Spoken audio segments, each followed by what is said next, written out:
ప్రభునందు ప్రియులారా, మనం చదువుకున్న ఈ వాక్య భాగంలో అపోస్తలుడైన పౌలు ప్రభు యొక్క దర్శనములను గూర్చి, ప్రత్యక్షతలను గూర్చి నేను చెప్పుదునని మొదలుపెట్టాడు. ప్రార్థన చేసేటప్పుడు మనం ముందు ప్రార్థనకు ఉపక్రమించినప్పుడు సహజంగా మొట్టమొదట మన అతిక్రమ దోషాలను ఒప్పుకుంటాం. నేను మీకు నేర్పినటువంటి అలవాటు అది. ప్రార్థనకు మనం ఉపక్రమించేటప్పుడు ఫస్ట్ చేయాల్సినటువంటి పని ఏంటంటే ముందు మనోనిదానాన్ని సాధించాలి.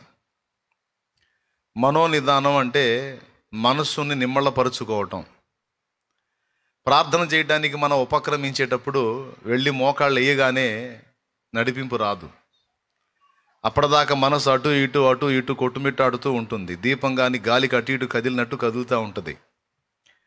అలాంటి ద్వంద్వ వైఖరిలో లేదా రెండు విధాలైనటువంటి తలంపుల్లో గలిబిలిగా ఉన్నప్పుడు మనం ప్రార్థనకు ఉపక్రమించకూడదు. అందుకే నా అలవాటు ఏంటంటే ప్రార్థన చేయడానికి నేను వెళ్ళినప్పుడు వెంటనే పోయి మోకాళ్ళు వేసి డింగు డింగుమని ప్రార్థన చేయను. ముందు మౌనంగా కూర్చుంటా కాసేపు. అది నా పద్ధతి, నా అలవాటు. వెళ్ళి మౌనంగా కాసేపు కూర్చున్నప్పుడు అటు ఇటు గలిబిలిగా ఉన్న మనస్సు ప్రశాంతతలోకి వచ్చింది.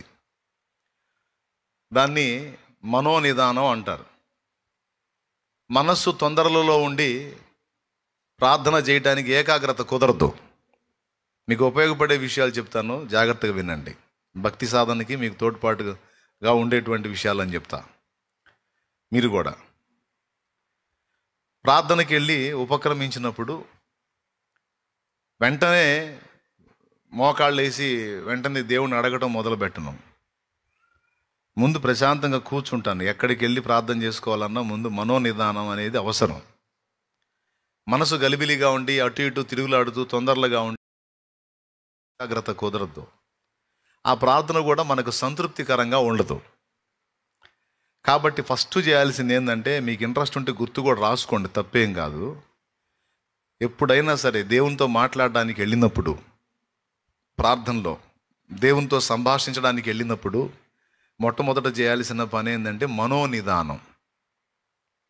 అంటే మనస్సు తొందర లేకుండా ప్రశాంతంగా దేవుని మీదికి వెళ్ళేటట్లు ముందు బ్యాలెన్స్ చేయాలి. అది నువ్వు వెళ్ళి మోకాళ్ళు వేయగానే కనెక్ట్ అవ్వదు. ఎప్పుడో అరుదుగా అలా కనెక్ట్ అయ్యిద్ది. ఎక్కువ శాతం వెళ్ళి కాసేపు మౌనంగా కూర్చొని దేవుని తలంపులు, దేవుని ఆలోచనలు, దేవుని ప్రపంచంలోకి వెళ్ళిపోవాలి.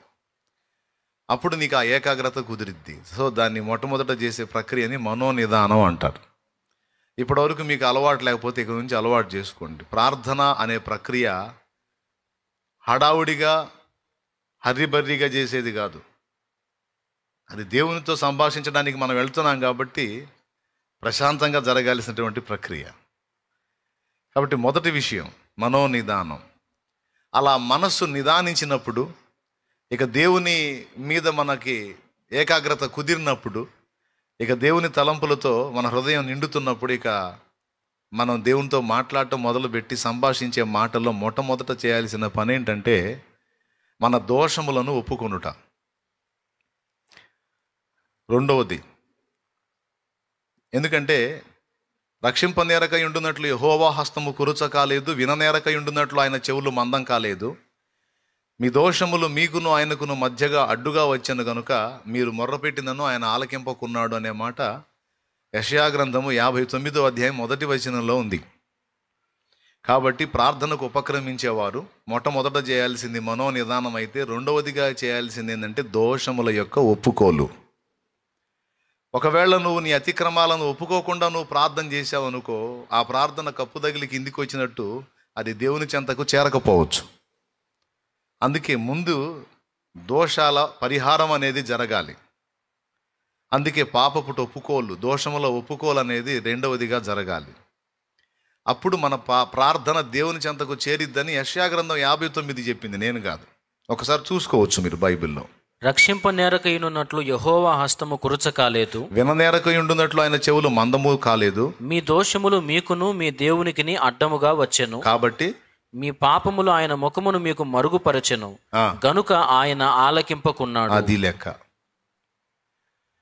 మన ప్రార్థన దేవుడు ఎందుకు ఆలకింపడు అంటే మన దోషములు, మన పాపములు ఆయన ముఖమును మనకు మరుగు చేశాయి, మనకి ఆయనకి మధ్య అడ్డుబండగా వచ్చాయి. కాబట్టి ప్రార్థించేటప్పుడు మనం అతిక్రమాలను ఒప్పుకున్నప్పుడు, క్షమాపణ కోరుకున్నప్పుడు, మారు మనసు పొందినప్పుడు, దిద్దుబాటు చేసుకోవటానికి నేను సిద్ధమవుతున్నాను తండ్రి, నేను నా వంతు ప్రయత్నం నేను చేస్తాను, చెడుతనం చేయకుండా, నా వల్ల పొరపాట్లు మళ్ళా జరగకుండా నేను జాగ్రత్త పడతాను అని దేవునితో మనం ఒప్పుదల చేసుకున్నప్పుడు ఆయన మన అతిక్రమ దోషాలను పరిహరిస్తాడు. ఆ మాట బైబిల్లో అనేక చోట్ల రాయబడి ఉంది. సామెతల్లో అంటాడు, అతిక్రమములు దాచిపెట్టువాడు వర్ధిల్లడు గాని వాటిని ఒప్పుకొని విడిచిపెట్టువాడు కనికరం పొందును అని ఉంది. అలాగే మొదటి పత్రిక, యోహాను రాసినటువంటి మొదటి పత్రిక 1వ అధ్యాయము 8వ వచనం ఇలా చెప్తుంది, మనము పాపము లేని వారమని చెప్పుకునే ఎడల మనలను మనమే మోసపుచ్చుకొందుము మరియు మనలో సత్యం ఉండదు. తర్వాత మన పాపములను మనము ఒప్పుకొనిన ఎడల, అదుగదుగో మన పాపములను మనం ఒప్పుకునే ఎడల ఆయన నమ్మదగిన వాడును నీతిమంతుడును గనుక ఆయన మన పాపములను క్షమించి సమస్త దుర్నీతి నుండి మనలను పవిత్రులనుగా చేయును. ఇప్పుడు ఏం జరగవలసి ఉంది? పాపములను ఒప్పుకోవలసి ఉంది. ఒప్పుకున్నప్పుడు ఏం జరిగిద్ది? మన పాపములను ఆయన అడ్డు తొలగిస్తాడు, మన అతిక్రమములను పరిహరిస్తాడు, మనల్ని పవిత్రులుగా చేస్తాడు. అప్పుడు మన ప్రార్థన ప్రభు చెంతకు చేరిద్ది. ఒకటి, మన అతిక్రమములను, దోషములను దేవుడు పరిహరించి మనల్ని పవిత్రులను చేయటం ద్వారా. రెండవది, ప్రార్థన ముగింపులో ఇవన్నీ యేసునామంలో అడుగుచున్నాము తండ్రి, ఇంకా నా విషయంలో నీకేదైనా అభ్యంతరం ఉంటే సరే నన్ను పక్కన పెట్టు, నీ ప్రియకుమారుడైన యేసు నామమును బట్టన్నా నా ప్రార్థన అంగీకరించని మనం చివరిలో మెన్షన్ చేసేటువంటి యేసు నామాన్ని బట్టి కూడా మన ప్రార్థన తండ్రి యొద్దకు చేరుతుంది. సో ప్రార్థించడంలో మొట్టమొదటిది మనోనిదానం, రెండవది పాపపు ఒప్పుకోలు లేదా దోషములను ఒప్పుకొనుట.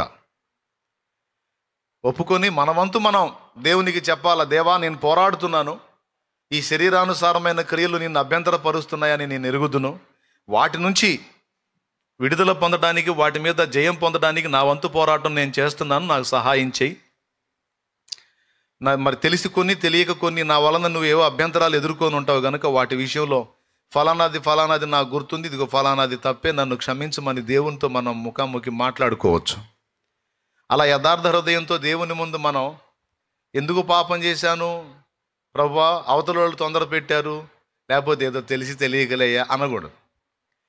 తెలిసే నేను తేడా పడ్డాను తండ్రి యథార్థంగా ఒప్పుకోవాలి. నీ ప్రేమను చనువుగా తీసుకొని, చులకనగా తీసుకొని నేను బుద్ధిహీనమైన అడుగులు వేశాను తండ్రి, దయతో నన్ను క్షమించు, మరోసారి అలా జరగకుండా నా వంతు ప్రయత్నం నేను చేస్తాను నాయన, నా ఎందుకు కనికరపడని. అది చిన్న దోషమే కానీ పెద్దదైనా ఏదైనా సరే నీ వలన ఒక అతిక్రమం జరిగినప్పుడు నువ్వు దాన్ని దేవుని ముందు యథార్థ హృదయంతో ఒప్పుకోవటం అనేది మంచి ప్రక్రియ. అప్పుడేం జరిగిద్దంటే మనం ఒప్పుకొనిన అతిక్రమాలన్నిటిని కూడా ఆయన తన రక్తము చేత పరిశుద్ధపరుస్తాడు. కొంతమంది పొరపాటులో పడి దేవుని ముందుకు రావటానికి భయపడతారు, మొహం చెల్లదు, నేను తగిన వాడిని కాదు, తగిన దాన్ని కాదు అని దూరం అవుతూ ఉంటారు దేవునికి. అది తప్పు. దేవుని ముందుకు రాకపోతే నువ్వు పాపంలోనే నిలిచుంటావు, ఇంకా ఎక్కువ అయిపోద్ది.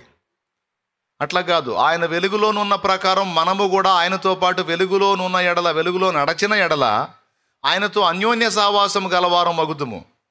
అప్పుడు యేసు రక్తము ప్రతి పాపము నుండి మనలను పవిత్రులనుగా చేయునన్నాడు. ఆ మాట పైనే ఉంటుంది, 6వ వచనంలో ఉంటుంది. అదే మొదటి యోహాను పత్రిక 1వ అధ్యాయం 6వ వచనంలో ఉంటుంది. ఆయనతో కూడా సహవాసము గలవారమని చెప్పుకొని చీకటిలో నడిచిన ఎడల మనం అబద్ధమాడుచు సత్యమును జరిగింపకుందుము. అయితే ఆయన వెలుగులోనున్న ప్రకారము మనమును వెలుగులో నడిచిన ఎడల మనము అన్యోన్య సహవాసము ఏదైనా గలవారమై అతిక్రమం జరిగినప్పుడు నువ్వు అతిక్రమాన్ని దేవుని ముందుకు వచ్చి ఒప్పుకోవాలి. ఆయన వెలుగులో నీ పాపములన్నీ బహిర్గతం అవుతాయి కనుక నువ్వు ఒప్పుకోవాలి. అలా ఒప్పుకోకుండా నువ్వు చీకట్లోనే కూర్చొని దేవునికి దూరం అయిపోతే కరెక్ట్ కాదు కదా.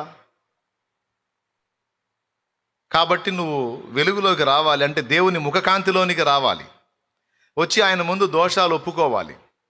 ఒప్పుకొని ఆయనతో నడవటానికి ఇష్టపడాలి. అప్పుడు యేసు రక్తము ప్రతి పాపము నుండి మనలను పవిత్రులనుగా చేయును. కాబట్టి రెండవది ఏంటంటే, మన దోషములను దేవుని ముందు ఒప్పుకొని మనం సరిదిద్దుకోవడానికి ఇష్టపడినప్పుడు దేవుడు దోషాలను పరిహరిస్తాడు గనుక మనం పవిత్రపరచబడతాం. అప్పుడు మన ప్రార్థన దేవుని చెంతకు చేరిద్ది. నువ్వు ఏదన్నా అడుగు, దేవుని ఏం మాట్లాడతావు దేవునితో? అవి నీ ఆత్మ సంబంధమైనవా, మనస్సు సంబంధమైనవా, శరీర సంబంధమైనవా? నువ్వు దేవుణ్ణి ఏం రిక్వెస్ట్ చేయాలనుకుంటున్నావో, నువ్వు యాచించాలనుకుంటున్నావా, విజ్ఞాపన చేయాలనుకుంటున్నావా, ప్రభు చిత్తం నెరవేరినట్లు ప్రార్థించాలనుకుంటున్నావా, లేకపోతే ప్రభు చేసిన మేలులను బట్టి మనసారా దేవుణ్ణి స్తుతించాలనుకుంటున్నావా, కృతజ్ఞతలు చెప్పాలనుకుంటున్నావు? నువ్వు ఏదన్నా చెప్పు. కానీ మొట్టమొదట మనోనిదానం, రెండవది దోషములను ఒప్పుకొనుట, మూడవది ఇప్పటికే దేవుడు చేసిన మేలులకు కృతజ్ఞతలు చెప్పుట అనేది కూడా ఒకటి ఉంది. మూడవది, ఇప్పటి వరకు దేవుడు చేసిన మేలులను తలంచి కృతజ్ఞత చెప్పుట. ఆ మేలులలో మొట్టమొదటిది ఏంటంటే, మన పాపములను ఏ రోజుకు ఆ రోజు ఆయన పరిహరిస్తున్నాడు. అది పెద్ద మేలు. ఇక తర్వాత అన్న వస్త్రాలు, ఆయురారోగ్యం, విజ్ఞాపనలకు జవాబు, అడిగిన విషయాల్లో దేవుని సమాధానం, వాటన్నిటిని బట్టి దేవునికి రక్షణను బట్టి, మరి మనకి రక్షణ రక్తం గార్చి ఇచ్చాడు, ప్రాణం పెట్టి ఇచ్చాడు. రక్షణను బట్టి కృతజ్ఞతలు చెప్పొచ్చు. ఆ రక్షణలో ఇంతవరకు నువ్వు కొనసాగుతున్నట్లుగా దేవుడు చేయుటను బట్టి దేవుడిని స్తుతించవచ్చు. ఒకవేళ ప్రభు సేవ చేసే వ్యక్తివైతే ఆ సేవ నీకు దేవుడు ఇచ్చినందుకు, దూతలకు సైతం లేని అవకాశం నీకు ఇచ్చినందుకు కృతజ్ఞతలు చెప్పొచ్చు. ఆయన చేసిన ఉపకారములను, మేలులను తలంచుకొని దేవునికి స్తోత్రాలు చెప్పుకోవచ్చు. కాసేపు అట్లా దేవుని మహింపరుచుకుంటూ దేవునితో మాట్లాడుకోవచ్చు. ఏమైనా అర్థమవుతుందా నేను చెప్పేది? నిజంగా చెప్పండి, అర్థమవుతుందా? ప్రార్థనకు ఉపక్రమించినప్పుడు మనం ఎలా చేయాలి ప్రార్థన అనేది చెప్తున్నాను సోదరులారా. మీకు తెలిస్తే సంతోషం, తెలియని వాళ్ళు అయితే నేర్చుకోండి. ఏం చెప్పాను? 3 సంగతులు చెప్పాను. మొట్టమొదటిది, రెండవది దోషముల యొక్క ఒప్పుకోలు, మూడవది దోషములను పరిహరించినందుకు గాను దేవునికి. అంతేకాదు ఇప్పటి వరకు ఏ రోజుకా రోజు పరిహరిస్తూ ఉన్నాడు, వాటిని బట్టి కూడా దేవుని కృతజ్ఞతలు. అంతేకాదు దేవుడు మనకు చేసిన ఉపకారములన్నీ నీ గుర్తున్నంత వరకు దేవుణ్ణి సన్నుతించాలి. అది మర్యాద. ఏందది? మర్యాద, పద్ధతి. ఎవరి దగ్గరైనా మనం ఏదన్నా ఫలం పొందేటప్పుడు ఆ మనిషిని అడగటానికి ముందు, గతంలో నువ్వు నాకు ఎంతో సాయం చేసావనే మాట అంటాంగా. గతంలో నువ్వు నాకు ఎన్నోసార్లు ఆదుకున్నావు, ఈసారి కూడా కొద్దిగా అవసరత ఏర్పడింది, కొంచెం హెల్ప్ చేస్తావని అంటాం. హెల్ప్ చేస్తావని అడిగేటప్పుడు గతంలో మనం ఆ వ్యక్తి దగ్గర నుంచి పొంది ఉంటే, గతంలో నీవు ఎన్నో పర్యాయాలు నాకు సహాయం చేశావు, దయచేసి ఈ మారు కూడా సహాయం చేయి, చాలా కష్టకాలంలో నన్ను ఆదుకున్నావు, నీ మేలు ఎప్పటికీ మర్చిపోలేను అని అలా చెప్పినప్పుడు ఏం జరిగిద్దంటే, ఆ మనిషికి నువ్వు కృతజ్ఞత చెప్పినట్టు అయింది. ఆ మనిషికి మళ్ళా మమత కలిగిద్ది నీ మీద. అరే, గతంలో నేను చేసింది మర్చిపోలేదు, ఈ మనిషి గుర్తుపెట్టుకున్నాడు, ఇప్పుడు చేసినా కూడా గుర్తుపెట్టుకుంటాడని తిరిగి మేలు చేయడానికే ఆ మనిషి యొక్క మనసు సిద్ధపడిద్ది. ఓకే? అంతేగాని గతంలో చేసిన అన్నిటిని కూడా పక్కన పెట్టేసి వెంటనే అడుక్కోవటం మొదలు పెట్టకూడదు. అది పద్ధతి కాదు. ఇది పద్ధతి. గతంలో చేసిన వాటిని దేవుని ముందు గుర్తు చేసుకోవాలి. ఇదంతా ఒక ప్రక్రియ. ప్రార్థన చేయటానికి నేను వెళ్తున్నాను అన్నప్పుడు ఏదో మొక్కుబడిగా పోయి ఆనవాయితీగా కూర్చొని హల్లెలూయా, స్తోత్రము ప్రభువా, స్తోత్రము నాయనా అని మొదలుపెట్టి చిలక పలుకుల్లాగా 4 మొక్కలు బలికి పరిగెత్తుకొని రావటం కాదు. కూర్చోవాలి ప్రశాంతంగా. ఎందుకంటే అన్నిటికంటే కూడా మనకి ముఖ్యం దేవుడు. అందరికంటే అన్నిటికంటే కూడా మనకు ముఖ్యం దేవుడు. కాబట్టి ఆయనతో మనం గడిపే సమయం ప్రత్యేకమైంది. ఒక అధికారి ముందుకు నువ్వు పోయినప్పుడు ఎంతో సిద్ధపడిపోతావు. సెల్ ఫోన్ స్విచ్ ఆపుకుంటావు, ఎవరు నన్ను కదిలించొద్దని చెబుతావు. ఆ మనిషి 10 గంటలకు రమ్మంటే 9ంటికి పోయి పడిగాపులు కాస్తావు. తీరా మనిషి ముందుకు పోయినప్పుడు ఆ మనిషిని గణపరుస్తావు, గొప్పగా మాట్లాడుతావు, చాలా తతంగాలు ఉంటాయి. నీ అధికారి కంటే ఎక్కువ కాదా దేవుడు? దేవుడేం తక్కువ? అధికారులకు ఉంటే ఆ అధికారులు ఉంటే ఆ అధికారులు అందరి పైన సర్వాధికారి దేవుడు. మరి దేవుడి దగ్గరికి పోయినప్పుడు సిద్ధపాటు లేకుండా ఎట్టబోతాం, ఓ పద్ధతి పాడు లేకుండా ఎట్టబోతాం? మర్యాద ఇవ్వదగిన వాడు కాదు ఆ దేవుడు. కానీ ఏం చేద్దాం, అధికారుల దగ్గరికేమో అన్ని విధాలా సిద్ధపడిపోతాం, దేవుని దగ్గరికేమో ఎట్టబడితే అట్టబోతాం. ఎందుకనండి? ఎందుకు చెప్పనా? స్వతంత్రం, చనువు. అధికారులు అంటే అర్థం చేసుకోరు. దేవుడు మన తండ్రి కదా, మన నాన్న కదా, నాన్న దగ్గరికి మనం కాస్త అట్టిట్టు పోయినా అర్థం చేసుకుంటాడులే, పిచ్చి మహారాజు కదా అనుకుంటాం. సరే పర్వాలేదు, స్వతంత్రం ఉంది కాదని నేను అనట్లా, స్వేచ్ఛ ఉంది కాదని నేను అనట్లా. దాంతోపాటు ఆయన మర్యాద ఇవ్వదగిన మనిషి కదా, మర్యాద ఇవ్వదగిన వ్యక్తి కదా మన యేసయ్య. కాబట్టి కొంచెం సిద్ధపాటు కలిగి ఆయన దగ్గరికి పోవటం కూడా మంచిది. అదొక ఇష్టమైన ప్రక్రియగా ఉండాలండి. నువ్వు చదివించిన వచనం ఏంది, నువ్వు చెప్పేది ఏంది అనొద్దు. నేనేం చదివించానో నాకు తెలుసు, దేవునికి స్తోత్రం, హల్లెలూయా. ఇలాగా ఈ 3 విషయాలు అయిన తర్వాత, మొదటిది మనోనిదానం, రెండవది దోషముల ఒప్పుకోలు, మూడవది కృతజ్ఞతాస్తుతి అయిపోయిన తర్వాత ఇక నువ్వు అడుగుతావు, నీకు కావాల్సినవి, నీ ఇంటి వారికి కావాల్సినవి, సంఘానికి కావాల్సినవి, దేశానికి కావాల్సినవి, రాష్ట్రానికి కావాల్సినవి, నువ్వు ఇక ఏమేమి ఎటు వెళ్తావో, ఏ ఊరు తిరుగుతావో మొత్తానికి ఆ ప్రార్థనలో దేవునితో మాట్లాడుకుంటావు. మాట్లాడటం అయిపోయిన తరువాత,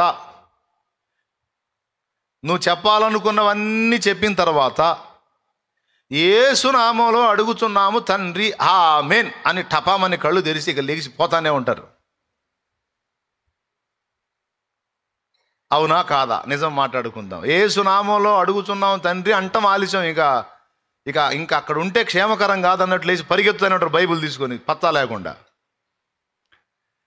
చాలామందికి ఉన్న అలవాటు, దురలవాటు. అది మంచి అలవాటు కాదు, దురలవాటు అని చెప్పాను నేను. ఎందుకో చెప్తా విను. ప్రార్థన అంతసేపు చేసావు, అన్ని ఒప్పుకున్నావు, మాట్లాడావు, దేవునితో సంభాషించావు, ఏవేవో నువ్వు కావాల్సినవన్నీ అడిగావు, అంతా అయిపోయింది. ఇప్పుడు అంతసేటు అడిగి అంతసేటు అప్పచెప్పినప్పుడు అవతల వ్యక్తి ఇస్తానో ఇవ్వనో చెప్పిన దాకా ఉండాలిగా. ఇప్పుడు మీరు నా దగ్గరికి వచ్చారండి, వచ్చేదో నీ సొదంతా చెప్పావు చాలాసేపు, నువ్వే మాట్లాడి నేను ఇంకా ఏం మాట్లాడకుండానే అదన్న సంగతి మరి ఉంటా అని వెళ్ళిపోయావు అనుకో, అది మర్యాదేనా? అది మర్యాదేనా? మరి చాలామంది చేస్తున్న పని ఏంది? ఇదేగా. అది తప్పు. దాన్ని ఏమని చెప్తున్నానంటే దురలవాటు అని చెబుతున్నాను నేను. ప్రార్థన మంచి అలవాటే, ముందు చెప్పినవన్నీ మంచి అలవాట్లే. కానీ ఈ చివర్లో యేసు నామములో అడుగుతున్నాం తండ్రి ఆమేన్, నీకు ఉంటా ప్రభువా అని వెనక్కి తిరిగి చూడకుండా, భూత వైద్యం పొందినోడు కానీ వెనక్కి తిరిగి చూడకుండా పోయినట్టు పోతూ ఉంటారు. అది తప్పు. ఆ తరువాత ప్రార్థన అంతా నువ్వు చెప్పాలనుకున్న విషయాలన్నీ దేవుడితో చెప్పిన తరువాత నువ్వు చేయాల్సినది ఏంటంటే కనిపెట్టుట. అది అసలు విషయం. ఏంటది? కనిపెట్టుట.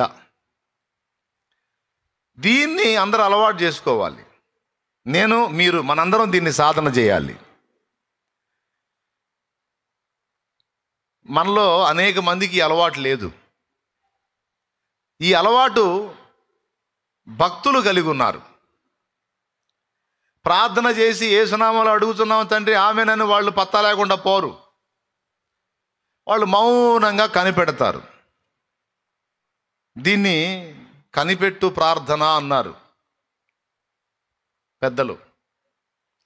అంటే ఏంటి? మాట్లాడినంతసేపు మాట్లాడి, మరి నా సంగతులన్నీ నేను చెప్పాను, మరి ఇక నువ్వేం చెప్తావో చెప్పు నాయనా, నీ సెలవు తీసుకొని పోతానని కనిపెట్టాలి. దాన్ని ఏమంటారంటే మర్యాద అంటారు, పద్ధతి అంటారు. నేను ఇస్తానో ఇవ్వనో చెప్పిన దాకా నువ్వు ఉండాలిగా. నువ్వు చెప్పాలనుకున్నవన్నీ చెప్పి అంతేనన్న సంగతులు ఇక ఉంటానన్నా మరి అని పత్తా లేకుండా పోయావు అనుకో, నాకు ఎట్టుంటుంది? ఎవటో ఒట్టి ఆశోదోళ్ళలాగా ఉన్నాడు అనుకుంటాను నేను. ఇదేం పద్ధతిరా? అన్నీ అప్పు చెప్పాడు, చివరికి నేను ఏదో చెప్పబోతున్నాను, నేను చెప్పిన దాకా ఉండలేదు మనిషి అనుకున్నా. ఈరోజు భక్తుల్లో జరుగుతుంది అదే. ప్రార్థనలో మనం గుర్తుపెట్టుకోవాల్సిన అంశం, రాసుకొని సాధన చేయాల్సిన అంశం కనిపెట్టు ప్రార్థన. ప్రార్థన చేశావు, చెప్పాలనుకునేవన్నీ చెప్పావు, అడగాలనుకునేవన్నీ అడిగావు. ఆయన ఏం మాట్లాడతాడో ఉండు, కాసేపు మౌనంగా కనిపెట్టు. అలా నువ్వు కనిపెట్టినప్పుడు కొన్ని కార్యాలు జరుగుతాయి. అది ఇప్పుడు నేను చెప్పాలనుకున్న అంశం. అలా నువ్వు కనిపెట్టుకున్నప్పుడు కొన్ని కార్యాలు జరుగుతాయి. ఒకటి, దేవుడు నీతో మాట్లాడొచ్చు. దేవుడు ఒక వాక్యాన్ని నీకు చూపించవచ్చు, లేదా దేవుడు తన స్వరాన్ని నీకు వినిపించవచ్చు. మొట్టమొదటిది, దేవుడు వాక్యాన్ని నీతో మాట్లాడవచ్చు. వాక్యంది ఫలానా ఫలానా అధ్యాయం వచనం తీయమని చెప్పి దేవుడు నీకు ప్రేరణ కలిగించి వాక్యంలో నుంచి నీతో మాట్లాడవచ్చు, ఒకటి. లేదా నువ్వు అలా మౌనంగా కనిపెట్టుకున్నప్పుడు దేవుడు తన స్వరమును నీకు వినిపించవచ్చు, రెండు. లేదా దేవుడు నీకు దర్శనమియ్యొచ్చు. రాసుకుంటే బాగుంటుంది. మీరు మేధావులైతే అవసరంలా, మేధావులైతే రాసుకోండి, ఏదైనా మంచిది. ముందు ఏం చెప్తున్నానయ్యా? కనిపెట్టుకున్నప్పుడు, నువ్వు ప్రార్థనలో అడగాల్సినవన్నీ అడిగి కనిపెట్టుకున్నప్పుడు దేవుడు నీతో వాక్యంలో నుండి మాట్లాడవచ్చు. రెండవది, స్వరము ద్వారా మాట్లాడవచ్చు. మూడవది,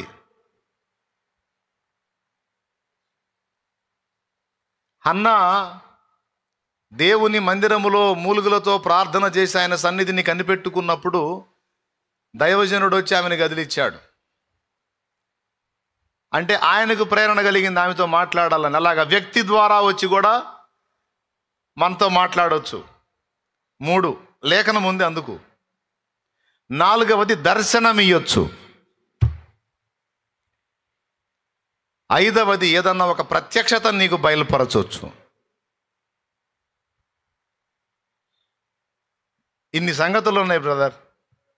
కనిపెట్టడం వల్ల, దడదడగా పరిగెత్తడం వల్ల ఇవన్నీ పోగొట్టుకుంటాం. అందుకే ఈ రోజు నుంచి సాధన చేద్దాం. ఇప్పటిదాకా ఒకవేళ మీకు అలవాటు ఉంటే మంచిది, లేకపోతే సాధన చేద్దాం. ప్రార్థన యేసునామములో అడుగుతున్నాం తండ్రి ఆమేన్ అని చెప్పి పరిగెత్తడం మానుకుందాం. మనకి ఎంత తొందర అంటే, మధ్యాహ్నం 1 గంటకు తినాల్సిన అన్నం 4ంటికి తినడానికి పోయినప్పుడు 4ంటి దాకా ఓపిక పడతాం. తీరా ప్లేట్లో అన్నం పెట్టుకున్నాక ప్రార్థన చేయడానికి కూడా ఆగదు తపన. ఏమండి? ప్రభువా నీకు స్తోత్రం, నాకు ఆత్రం, ఆమెన్ అన్నట్టుంటుంది వ్యవహారం. స్తోత్రం. ఇప్పుడు 4ంటి దాకా ఆగావుగా, 1 గంట తినాల్సింది 3 గంటలు లేట్ తీసుకున్నావుగా. అంతసేపు ఓపిక పట్టిన వ్యక్తి ప్లేట్లో ఫుడ్ చూసేసరికి కడుపులో జీర్ణరసాలు ఉత్పత్తి అవుతాయి. కడుపులో జీర్ణరసాలు ఉత్పత్తి తొందర పెడుతుంటే ప్రభువా నీకు స్తోత్రం, నాకు ఆత్రం, ఆమెన్ అని తింటమే. నిజం అవునా కాదా? అన్ని గంటలు ఓపిక పెట్టింది మనం ప్లేట్లో అన్నం కూర మనం ముందుకు వచ్చి తాగుతామండి. కలిపి కానీ మేతం వేస్తానే ఉంటాం నోట్లో. పశువు తింటుందండి, కృతజ్ఞత చెప్పకుండా పశువు తింటుంది. మనుషులు మనం రెండు మాటలు ప్రార్థన చేసి దేవునికి థ్యాంక్స్ చెప్పి తినటం మర్యాద, పద్ధతి. ఫుడ్ విషయంలో కూడా అంతే. అలాగే ప్రార్థన ఆమెన్ అన్న విషయం తర్వాత కూడా అంతే. ఏం జరిగిద్దో అర్థం కాదు. నాకే చాలాసార్లు ఆమెన్ అంటూ లేచిపోవటం. నేను ఒరే ఎందుకురా పరిగెత్తుతున్నావు, ఏం కొంపలు మునిగినారు, కూర్చోరా, కూర్చో, పోదుగానే కూర్చో. నువ్వు చెప్పాలనుకున్నాయని చెప్పావు, మరి నేను చెప్పాలనుకునేవి కూడా ఉన్నాయిగా. చెప్పనే ఏం చెబుతావు తండ్రి, ఇంక అయిపోయింది. నేను ఆమెనన్నానంటే ఇంక నువ్వు కూడా నోరు మూయాల్సిందే దేవా. నేను ఆమెనంటే అర్థమైంది నువ్వు కూడా నోరు మూయమని. నీ తెలివి తెల్లారినట్టే ఉంది, సరే పో అంటాడు. ఏం చేస్తాడు ఆయన? 5 సంగతులు మనకు దొరికే ఛాన్స్ ఉంది. మొట్టమొదటిది, దేవుడు వాక్కు ద్వారా, వాక్యము ద్వారా, వచనము అధ్యాయం చూపించి మాట్లాడే ఛాన్స్ ఉంటుంది. రెండవది, స్వరము వినిపించే ఛాన్స్ ఉంటుంది. మూడవది, వ్యక్తిని దైవజనురాలనో ఎవరినో ఒకరిని ఆత్మీయుడినో పంపించి ఆ వ్యక్తిలో నుండి మనతో మాట్లాడే ఛాన్స్ ఉంటుంది. నాలుగవది, దర్శనం ఇచ్చే ఛాన్స్ ఉంటుంది. ఐదవది, ప్రత్యక్షతనిచ్చే ఛాన్స్ ఉంటుంది. కొన్నిసార్లు కొన్ని అంశాల కోసం మనం ప్రార్థన చేస్తాం. ఇది అర్థం కావట్లేదు తండ్రి నాకని కూర్చుంటే దానికి సంబంధించిన ప్రత్యక్షత ఇస్తాడు. ఇదిగో ఇది దాని అర్థం అని. లేఖనాలు అర్థం కాకపోతే కూడా అట్లా మాట్లాడతాడు దేవుడు. సో దీన్ని ఏమంటారంటే కనిపెట్టుకొనుట అంటారు దేవుని దగ్గర. ఈ కనిపెట్టుకొని దేవుని పాదాల దగ్గర కాచుకొని మౌనంగా మనం దేవుని కొరకు ఎదురు చూస్తున్నప్పుడు దేవుడు దర్శనములు ఇచ్చే అవకాశం ఉందని ఒక్కదాని మీదకి మీ మనసు తీసుకెళ్తాను ఈవేళ. ఏమిటది? దర్శనము. బైబిల్ గ్రంథంలో పాత నిబంధన చూసినా క్రొత్త నిబంధన చూసినా దేవుడు అనేక పర్యాయములు దర్శనములో భక్తులతో మాట్లాడాడు. దీనికి నిరూపణలు ఓల్డ్ టెస్టిమెంట్లో ఉన్నాయి, న్యూ టెస్టిమెంట్లో కూడా, నూతన నిబంధనలో ఉన్నాయి, పాత నిబంధనలో ఉన్నాయి. దర్శనము ద్వారా దేవుడు ప్రత్యక్షమగుట. అర్థమైందా? సరే, పాత నిబంధన పక్కన పెడదాం. అబ్రహాంకు అనేక పర్యాయాలు దర్శనమందు కనపడ్డాడు. హనోకుతో మాట్లాడాడు, నోవహుతో మాట్లాడాడు, భక్తుల్లో చాలామందితో మాట్లాడాడు, ఆదాముకు దర్శనమిచ్చి మాట్లాడాడు, మోషేతో దర్శనమిచ్చి ముఖాముఖి మాట్లాడతానని మాట్లాడాడు. అలా పాత నిబంధనలో చాలా ఆధారాలు ఉన్నాయి, భక్తులతో మాట్లాడిన ఆధారాలు. దేవుడు దర్శనమందు. ఏమయ్యా, క్రొత్త నిబంధనలో కూడా అనేక వచనాలు ఉన్నాయి. చాలామంది ఈ దర్శనం అనే దాన్ని నిర్లక్ష్యం చేశారు. దేవుడు దర్శించేటువంటి దానికోసం కనిపెట్టుకోవటం అనేది ఈనాడు చాలామంది విశ్వాసులకు తెలియదు. అదంతా పాత తరపు భక్తిలోనే కనుమరుగైపోయింది. పాత తరపు భక్తులలో, ఆ భక్తిలో, అందులోనే అది కనుమరుగైపోయింది. ఇప్పుడు నవనాగరికతలో దేవుని పాదాల చెంత ఆయన దర్శనముల కొరకు కనిపెట్టుకొనుట అనేది రద్దయిపోయింది. ఇప్పుడంతా ఫాస్ట్ ఫుడ్ లాగా అంత ఫాస్ట్గా అయిపోవాలి. అదేదైనా అంతే, నిరుపు నిదానం, ప్రశాంతంగా దేవుని పాదాల చెంత కనిపెట్టుకోవటం, ఒక 3 రోజులు ప్రత్యేకంగా దేవుని కోసం ప్రతిష్ఠ చేసుకొని ప్రార్థన కోసం అవసరమైతే ఫాస్టింగ్ ఉండి, లేకపోతే ఒక ముద్ద తినైనా ప్రత్యేకించిన కొన్ని దినములు దేవుని కోసం కేటాయించి దేవుని సన్నిధిలో ఏకాంతముగా గడిపే అనుభవాలు ఈరోజు ఎంతమంది కలిగి ఉన్నారు? దేవుని సన్నిధిలో ప్రార్థించి దేవుడు స్వరం కోసం, దేవుని దర్శనం కోసం, దేవుని ప్రత్యక్షత కోసం, దేవుని నడిపింపు కోసం కాచుకునే భక్తులు ఎంతమంది ఉన్నారు? చాలామందికి అవి తెలియవు, కొంతమందికి తెలిసినా వాటిని అంత సీరియస్గా తీసుకోలేదు. అందుకే చాలా వరకు దేవునితో సంబంధాలు కట్ అయిపోయినాయి భక్తులకి. అంతా వీళ్ళు దేవునితో మాట్లాడటమే కానీ దేవుడు వీరితో మాట్లాడిన దాకా వీళ్ళు ఆగలేకపోతున్నారు. ఇందాకటి దాకా మీరు దేవునికి ప్రార్థన చేశారు, అంతకుముందు పాటలు పాడి దేవుని మయంపరిచారు. ఇప్పుడు మీరేం చేస్తున్నారు? నోరు బంద్ చేసి కూర్చున్నారు సైలెంట్గా. దేవా మాతో మాట్లాడమని ప్రార్థన చేసి కనిపెట్టు కూర్చున్నారు. ఇప్పుడు దేవుడు తన దాసును ఉపయోగించుకొని తన వాక్కును మనకు నేర్పుతున్నాడు. ఇదే విధంగా నువ్వు ప్రార్థన కోసం వెళ్ళినప్పుడు, ప్రార్థన చేసినప్పుడు, ప్రార్థన ముగింపు తర్వాత ఇలాగే నువ్వు కనిపెట్టుకుంటే తప్పకుండా దేవుడు నీ అవసరతను బట్టి నీకు తన స్వరమును వినిపిస్తాడు, తన దర్శనమును కనపరుస్తాడు. కానీ ఎంతమందికి ఇది తెలుసు? ఎంతమంది దీన్ని సాధన చేస్తున్నారు? లేమెన్స్ ఇవాంజలికల్ ఫెలోషిప్ ఐడియా ఉందా? దైవజనులు జో గారు, వాళ్ళ తండ్రి దానియేలు గారు, వారితో పాటు మరికొంతమంది భక్తులు, అలాగే అంటే ఎక్కువ శాతం నేను అందులో చూశాను, ఇలా దేవుని ప్రత్యక్షత కొరకు, దేవుని దర్శనం కొరకు కనిపెట్టుకొనుట అనేది. అలాగే బైబిల్ మిషన్ వ్యవస్థాపకులు ముంగమూరు దేవదాసయ్య గారు కూడా ఈ మాట చెప్పారు. ఏమని అంటే, ప్రార్థన చేసి పరిగెత్తవాకు, కాస్త నిలబడి కనిపెట్టు, ఆయన సన్నిధిని గాచుకో అని నేర్పారు. దేవుని యొద్ద నుండి దర్శనమును పొందుట, దేవుని యొద్ద నుండి ప్రత్యక్షత పొందుట, దేవుని చేత హెచ్చరింపబడుట, దేవుని చేత బోధింపబడుట. మధ్యాహ్నం 3 గంటల వేళ సౌలా సౌలా నన్ను ఎందుకు హింసిస్తున్నావని సౌలుకు దర్శనమిచ్చి సౌలును పౌలుగా మార్చాడు.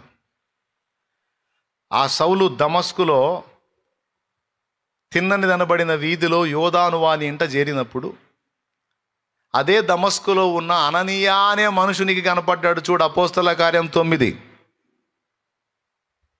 ఒకసారి బైబిల్ తీసి చూడండి. ఈరోజు ఈ విషయాలని నేర్చుకొని ఇక నుంచి జాగ్రత్త పడండి.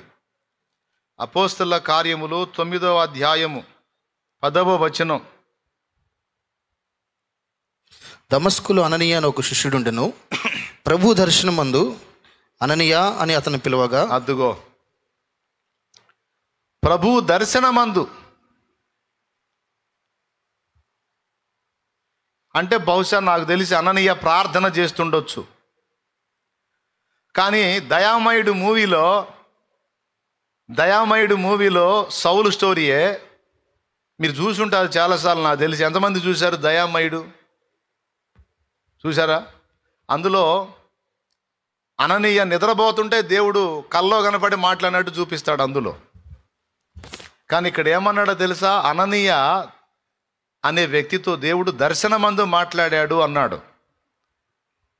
దర్శనం ఎప్పుడొచ్చిందో తెలుసా? ప్రార్థనలో కనిపెట్టుకున్నప్పుడు దేవుడు దర్శనం ఇచ్చే అవకాశం ఉంది.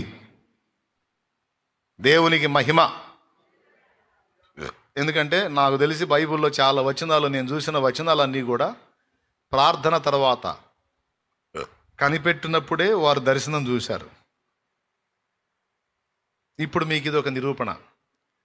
అననీయ నిద్రపోతుంటే స్వప్నం వచ్చిందని ఉందా? దర్శనమందు అనుందా? చెప్పండి. ప్రభువు దర్శనమందు అననీయ అని అతన్ని పిలువగా అతడు, ప్రభువా ఇదిగో నేనున్నానెను. అందుకన్నాడు, నీవు లేచి తిన్నని దనబడిన వీధికి వెళ్ళి యోధా అనువాని ఇంట తారుసువాడైన సౌలు అనువాని కొరకు విచారించు. ఇదిగో అతడు ప్రార్థన చేయుచున్నాడు. అతడు అననీయ అని ఒక మనుషుడు లోపలికి వచ్చి తాను దృష్టి పొందినట్లు తల మీద చేతులుంచుట చూచి ఉన్నాడని చెప్పెను. అసలు ఎంత అద్భుతమైన మాట తెలుసా? ప్రభువు ముందు సౌలును దర్శించాడు. సౌలు ఏం చేశాడంటే 2 కళ్ళు పోయినాయండి. దేవదర్శనం చూసిన తర్వాత యేసు ప్రభు సౌలు కనిపించి సౌలును గద్దించిన తర్వాత సౌలు మార్పు చెందాడు. అప్పటిదాకా యేసు ప్రభుకి శత్రువుగా నడుచుకున్నాడు. దమస్కులో ఉన్న శిష్యుల్ని కూడా చంపుదామని వచ్చాడు. ఆ వచ్చే దారిలో దేవుడు కనపడ్డాడు. మధ్యాహ్నం వేళ 3 గంటలప్పుడు ఇంచుమించు ప్రకాశమానమైన వెలుగులో దర్శించాడు. దర్శించాడని ఎక్కడుంది? ఆడ కనపడి అని ఉంటే అంటారా? అగ్రిప్పరాజా, ఆకాశము నుండి నాకు కలిగిన ఆ దర్శనము అన్నాడు. చూస్తారా? అపోస్తల కార్యమే 26వ అధ్యాయం. కరెక్ట్. 19 చూడండి. కాబట్టి అగ్రిప్ప రాజా, ఆకాశం నుండి కలిగిన ఆ దర్శనమునకు నేను అవిధేయుడను కాక. అది నాయన, దాన్ని ఏమని చెప్పాడయా? డైరెక్ట్గా కనపడ్డాడు అన్నాడా? దర్శనం అన్నాడా? పెద్దగా అక్కడ అవసరాన్ని బట్టి సౌలు ఒక మూర్ఖ పథంలో వెళుతూ ఉంటే దర్శనంలో దేవుడు ప్రత్యక్షమయ్యాడు. తెల్లని ప్రకాశమానమైన వెలుగు. ఎంత వెలుగు అంటే మధ్యాహ్నం వేళ 3 గంటలప్పుడు ఎండ తీవ్రత బాగానే ఉంటుంది కదా, ఆ వెలుగును కూడా మించిపోయేంత వెలుగు గమ్మింది సౌలుని. తెల్లని కాంతి. ఆ కాంతిలో నిలబడి ఉన్నాడండి. నిలబడి వేశాడు కేక, సౌలా సౌలా అన్నాడు. గుండె జారిపోయింది సౌలుకి. నన్నెందుకు హింసిస్తున్నావు? ప్రభువా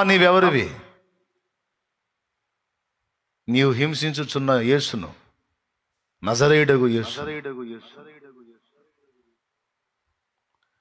మునికోలలకు ఎదురు తన్నుట నీకు కష్టం సుమి.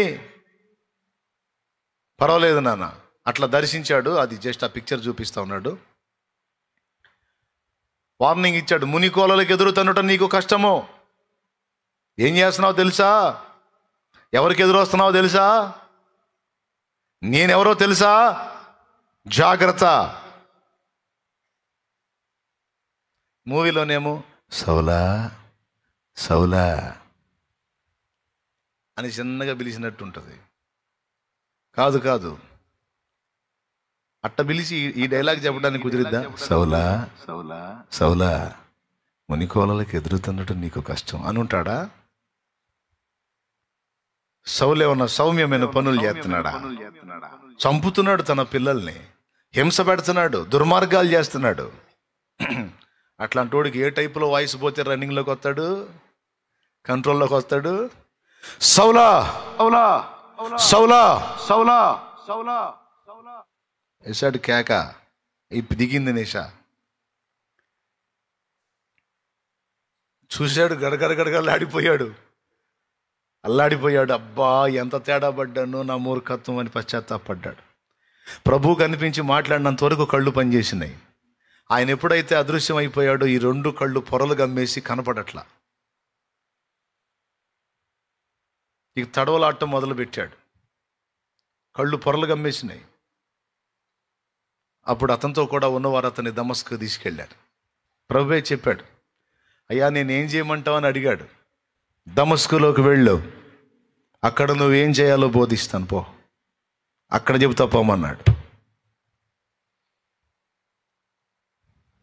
ఇక దమస్కునకు పోయి ఈ కళ్ళు ఇలా పెట్టుకొని ఎంత ఏడ్చుకున్నాడో, ఎంత పశ్చాత్తాపడ్డాడో, ఎంత గుండె బాదుకున్నాడో ప్రార్థన చేస్తున్నాడు. అయ్యా చాలా దుర్మార్గుణ్ణి, చాలా దుర్మార్గం చేశాను, ఎంత తప్పు చేశాను దేవా, నేను నీ ప్రేమను ఎరగక, నీ కార్యాలను ఎరగక, నీ చిత్తము తెలియక నీ పిల్లల్ని చిత్రవద చేసి చంపాను, చెరసాలలోకి ఇచ్చాను, గర్భవతుల్ని ఒంటెల చేత తొక్కించాను, నానా హింస చేశాను, నా పాపానికి మిష లేదు, మితి లేదు ప్రభువు అని ఏడ్చుకుంటూ దేవుని పాదాల చెంత ప్రార్థనలో కనిపెట్టాడు. ప్రార్థన చేసి నాకు ఏం సెలవిస్తావో సెలవి అయ్యా, ఇక నన్ను బాగు చేస్తే ఇప్పటిదాకా నీకు వ్యతిరేకంగా పనిచేసాయి కదా, ఇక నుంచి ఇక నీ చిత్తం నెరవేరుస్తాను, నాకు సాయం చేయమన్నాడు. ప్రార్థనలో కనిపెట్టుకున్నాడు. ప్రార్థన చేసి పోయి మంచం మీద అడ్డం వాళ్ళ ప్రార్థన చేసి కనిపెట్టుకున్నాడు. అప్పుడు దర్శనమిచ్చాడు.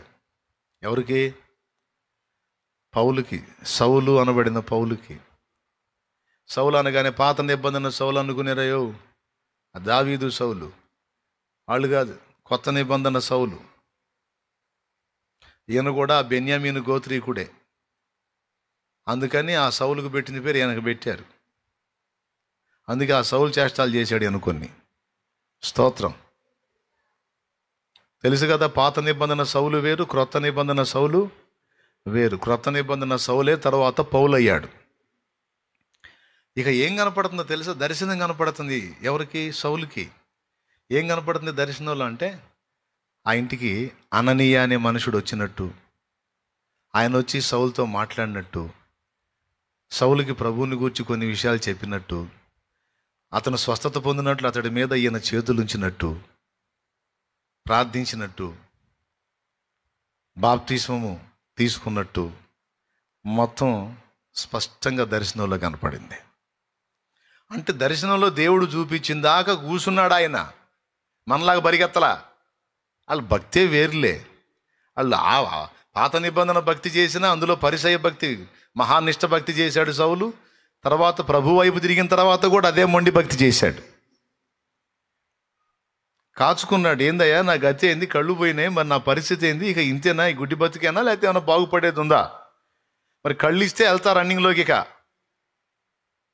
ఇప్పటిదాకా నీకు రివర్స్గా పనిచేసా కదా, ఇప్పుడు నీకు అనుకూలంగా మొదలు పెడతా. ఇక సెలవి మాట్లాడు, ఏంటో చిత్తం చెప్పు అని కాచుకున్నాడు. కనిపెట్టుకుంటే అప్పుడు ఆ దర్శనం కనపడింది. ఏం దర్శనం? అననీయ అనే ఒక ఆయన వచ్చినట్టు, ఆయన పేరు కూడా చెప్పాడు. అననీయ అనే ఒక ఆయన వచ్చినట్టు, ఆయన సౌలు మీద చేతులు ఉంచినట్టు, సౌలుకి 2 కళ్ళ నుంచి పొరలు రాలిపోయి కళ్ళు బాగుపడ్డట్టు, ఇక ఏమేం చేయాలో చూపించాడు. ఈ దర్శనం సౌలుకు చూపించి అక్కడికి పోయి అననీయాకి దర్శనం ఇచ్చాడు. మళ్ళీ అననీయ అననీయ అని పిలిచాడు. అననీయని. చిత్తము ప్రభువా, ఇదిగో నేనున్నాను అన్నాడు అననీయ దర్శనమందు. అంటే అననీయ ఏం చేస్తుంటే కనబడి ఉంటాడు? శుభ్రంగా తిని నిద్రపోతుంటే కనపడి ఉన్నాడు? నో, ప్రార్థనలో కనిపెట్టుకున్నాడు.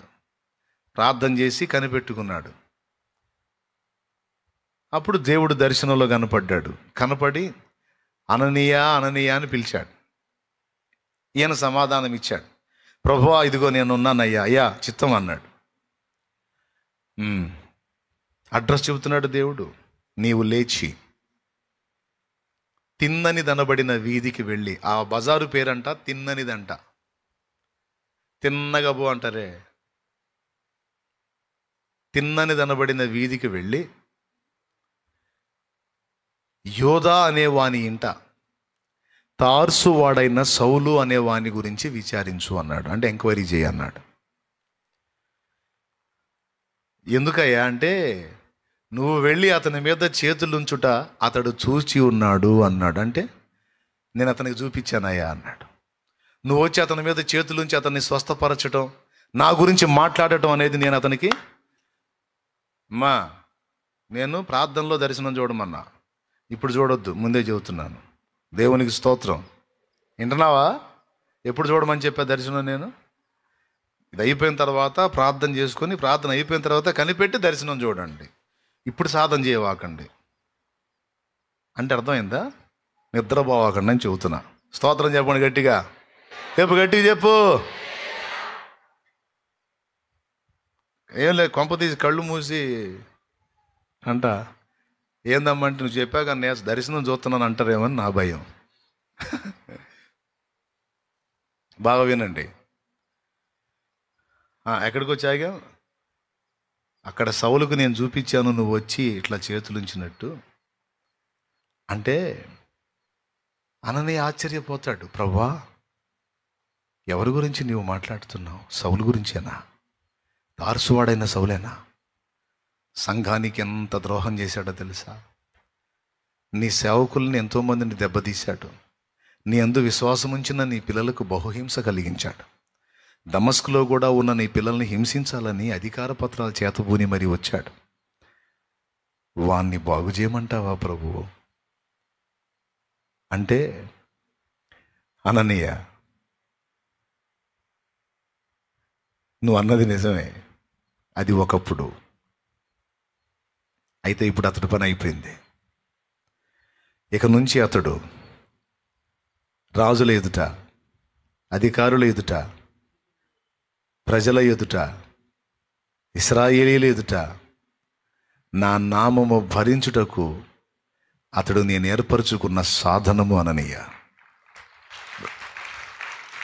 పో, లేచి పోయి అతని మీద చేతులుంచి అతన్ని స్వస్థపరిచి అతన్ని రక్షణలోకి నడిపించు అని చెప్పి ప్రభు అంతర్ధానమయ్యాడు. ఇది దర్శనమందు అననీయ కనిపించిందని ఉంది. అందుకే నేను చెబుతుంది అంటే ఓల్డ్ ఈజ్ గోల్డ్. ఇప్పుడు నవనాగరికతలో అంత పట్టుదలగా కనిపెట్టుకోవటం, దేవుని దర్శనం పొందటం, దేవుని స్వరం వినటం, దేవుని చేత బోధించబడటం ఏడుందండి? అడ్రస్సు, ఇల్లు, బజారు పేరు, అందులో ఆ ఇంట్లో కొత్తగా చేరినోడి పేరు మొత్తం చెప్పాడు చూడు. దేవునికి మహిమ. క్లారిటీ ఉంటుంది దేవుడు మాట్లాడితే. తెల్ల చీర నువ్వే రా, రెడ్ టీషర్ట్ నువ్వే రా అనేది ఉండదు. తెల్ల చీర లేదు, రెడ్ టీషర్ట్ లేదు. దేవుడు దర్శనమందు మాట్లాడితే ఎంత క్లారిటీ ఉంటుందంటే, వ్యక్తి పేరు, అడ్రస్సు, ఆ వ్యక్తి ఇంటికి ఎవరు వచ్చారో, ఆ వ్యక్తి డీటెయిల్స్ అన్నీ మాట్లాడాడు, డీటెయిల్డ్గా మాట్లాడాడు. నువ్వు లేచి తిన్నన తినబడిన బజారుకు వెళ్ళి యోధా అనేవాని ఇంట తారుసువాడైన సౌలును గురించి విచారించు. బా, ఎంత క్లారిటీ ఇచ్చాడో చూడు. లేచి నేరుగా వెళ్ళిపోయాడు, డైరెక్ట్గా వెళ్ళిపోయాడు. అయ్యా, ఇక్కడ సౌలు, తారుసువాడైన సౌలు అనేవాడు వచ్చాడా ఇక్కడికి? ఆయన వచ్చాడా అంటే, అయ్యా ఎవరు? అననీయ గారా అన్నాడు. కళ్ళు పొరలు గమ్మేసినాయి, కనపడట్లా. అయ్యా ఈ స్వరం అననీయ గారిదేనా? అయ్యా అననీయ గారేనా? అవునయ్యా నేనే. నాకు ప్రభు చెప్పాడు నువ్వు వస్తావని, నాకు చెప్పాడు. వచ్చావా? సౌలా, సహోదరా, నీ గురించి ప్రభు మాట్లాడాడు. నీ మీద గొప్ప ప్రణాళిక ఉంది ఆయనకి, నీ మీద గొప్ప ఉద్దేశం ఉంది. అందుకే నువ్వు అంతా ఈ చేసినా నిన్ను ఆయన నాశనం కాకుండా కాపాడాడు. తన బిడ్డల్ని నువ్వు హింసించి చంపుతున్నా నిన్ను బ్రతకనిచ్చిన కారణం ఏంటో తెలుసా? నీ మీద ఆయనకు ఒక గొప్ప ప్రణాళిక ఉంది. రాజుల ఎదుట, అధికారుల ఎదుట, చక్రవర్తుల ఎదుట, ఇశ్రాయేలీయుల ఎదుట, మనుషుల ఎదుట ఆయన నామాన్ని నువ్వు భరించాలట, ఆయన నామాన్ని నువ్వు ప్రచురపరచాలట, నువ్వు సేవ చేయాలట, నువ్వు ఆయన చిత్తము నెరవేర్చాలట. నిన్ను వాడుకుంటాడట, నువ్వు ఆయన సాక్షివట. సౌలా, సహోదరా, ఇక తడవ చేయట ఎందుకు నాయనా? లేచి నీ పాపాలను ఒప్పుకొని, నీ పాపాలన్నీ ఒప్పుకొని ప్రభునామమున ప్రార్థన చేసి బాప్తిసమం పొంది నీ పాపాలు కడిగేసుకో. ఇదిగో నా ప్రభు నిన్ను స్వస్థపరుస్తున్నాడని చేతులుంచాడు. అప్పుడు సౌలు కనుల నుండి పొరల వంటివి రాలగా అతడు మళ్ళా దృష్టి పొందాడని ఉంది. ఇది అపోస్తలుల కార్యం 22లో ఉంది. చూస్తారా? చూడండి, ఆ సన్నివేశం చదవండి. ఇక్కడ దర్శనం అనే దాన్ని హైలైట్ చేసి మాట్లాడుతున్నాను నేను.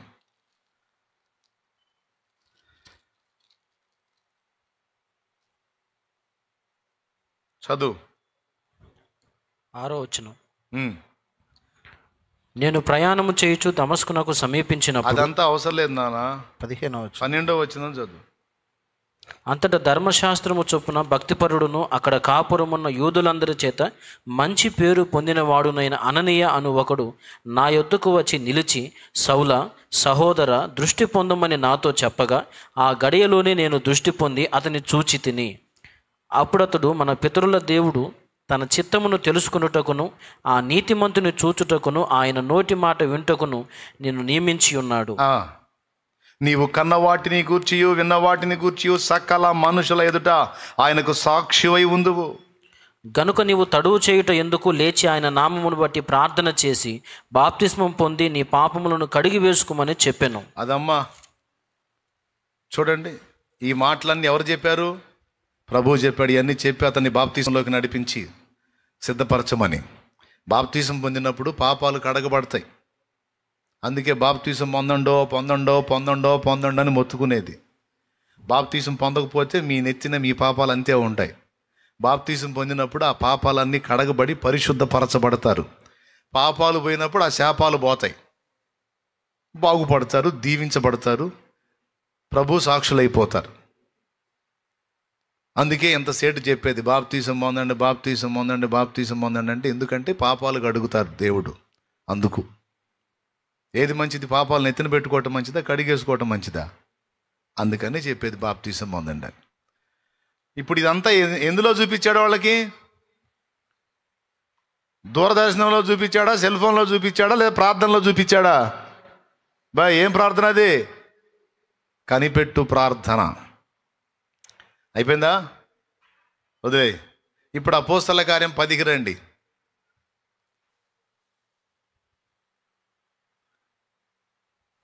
మొదటి అధ్యాయం మొదటి వచనం నుంచి చదువు. అపోస్తల కార్యం 10:1.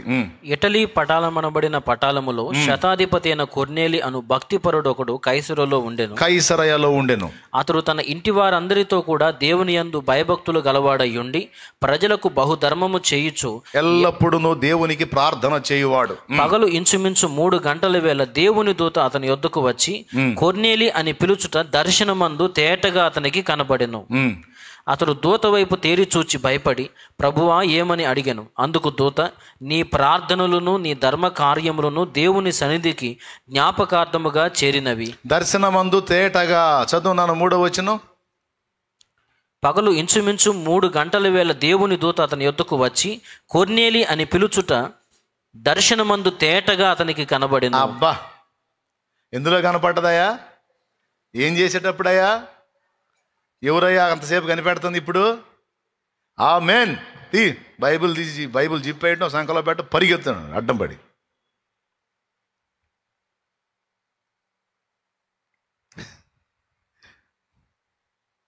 కావాలని ఇన్నిసార్లు చెబుతున్నా ఇది, ఎందుకంటే బాగా ఎక్కాలా. లేకపోతే ఒక పక్క నేను చెబుతుంటే ఒక పక్కన మళ్ళీ మర్చిపోతుంటారు. మీకైనా నాకైనా సిగ్గు రావాలనే చెబుతున్నా. నాకు కూడా సిగ్గు రావాలి. నేను కూడా కొన్నిసార్లు అంతే చేస్తుంటాను. ఆత్రంగా ప్రార్థన చేసి జంప్ అవుతూ ఉంటాను. నాకు కూడా చెబుతున్నాడు, గడ్డి పెడుతున్నాడు దేవుడు. రే సిగ్గులేనాడు, నువ్వు కూడా కూర్చోరా కాసేపు అని. ఇద్దరం నేర్చుకోవాల్సిందే, మీరు నేర్చుకోవాల్సిందే, నేను. ఎందుకంటే నేను ప్రార్థన చేసుకున్నా, నాతో కూడా మాట్లాడయ్యా అని. దేవునికి స్తోత్రం. ప్రియులారా, నీకు దర్శనం చూపించవచ్చు. ఒకవేళ దర్శనమందు నీకు కనబడకపోతే దిగులు పడాల్సిన అవసరం లేదు. గాఢ నిద్రలో కూడా మాట్లాడవచ్చు, అది కూడా లేఖనం ఉంది. మత్తు కలిగించి ఒకవేళ నిద్రలోనికి తీసుకెళ్ళి అందులో కూడా నీకు స్పష్టంగా తన చిత్తమును బయలుపరచవచ్చు, దేవుడు మాట్లాడవచ్చు. కానీ ఇదంతా కూడా నువ్వు కనిపెట్టుకున్నప్పుడు జరిగిద్ది. ఉదాహరణకి 3 రోజులు ప్రతిష్ఠించుకున్నామండి ప్రార్థనకి. ప్రార్థన చేస్తున్నాం, దేవుని ముందు కనిపెట్టుకుంటున్నాం, అయ్యా అయ్యా అయ్యా అని కనిపెట్టుకున్నావు. దర్శనం ఏం కలగలేదు. ట్రై చేసావు, దర్శనం కలగలేదు. ఆ ఏకాగ్రత కుదరట్లా నీకు.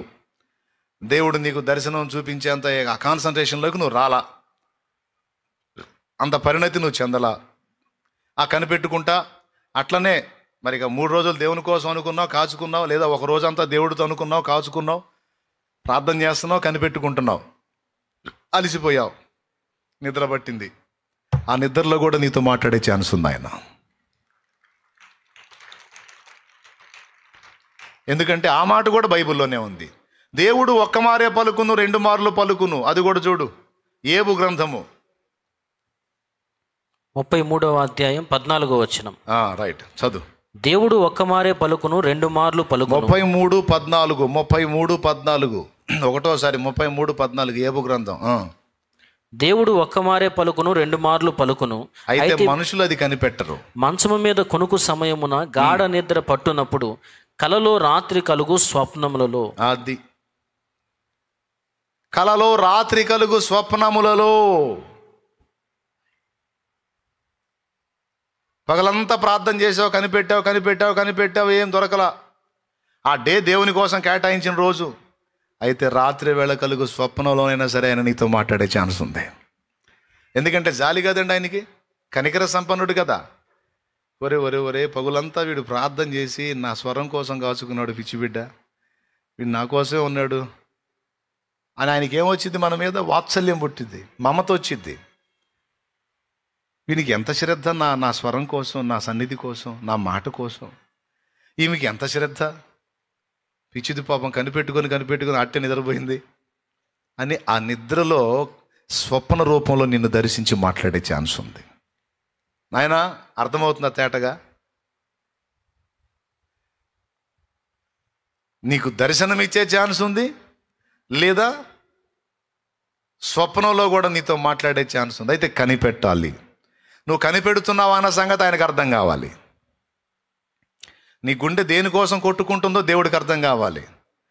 దేవా, నువ్వు నాతో మాట్లాడు, నీ స్వరం కోసం కనిపెట్టుకుంటున్నాను, నీ స్వరం వినిపించు, నాకు నీ వాక్కు కావాలి. నీ కోసం కనిపెట్టుకుంటున్నాను, నాకు తెలియదు తండ్రి అని నీ గుండె ఆయన కోసం ఆరాట పడేది ఆయనకి అర్థం కావాలి. తప్పకుండా మాట్లాడతాడు. దీనికి ఎన్ని నిరూపణలు ఉన్నాయో పరిశుద్ధ గ్రంథంలో. ఇప్పుడు కొర్నేలికి దర్శనమందు తేటగా కనపడ్డాడు. ఎవరు? దూత కనపడి సమాచారం ఇచ్చాడు. ఏమనంటే, యొప్పేకి మనుషుల్ని పంపు, అక్కడ చర్మకారుడైన సీమోను అనువాని ఇంట సీమోను పేతురు అనేవాడు దిగున్నాడు.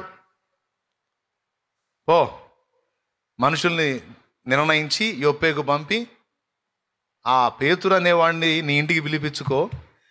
ఏ మాటల చేత నీవు రక్షణ పొందగలవో, నీ ఆత్మను రక్షించుకోగలవో ఆ మాటలు ఆయన నీకు చెప్తాడని చెప్పారు దూత. ఈ ఎన్నేళ్ళు? 3. పెద్దగా చెప్పండి, పెద్దగా.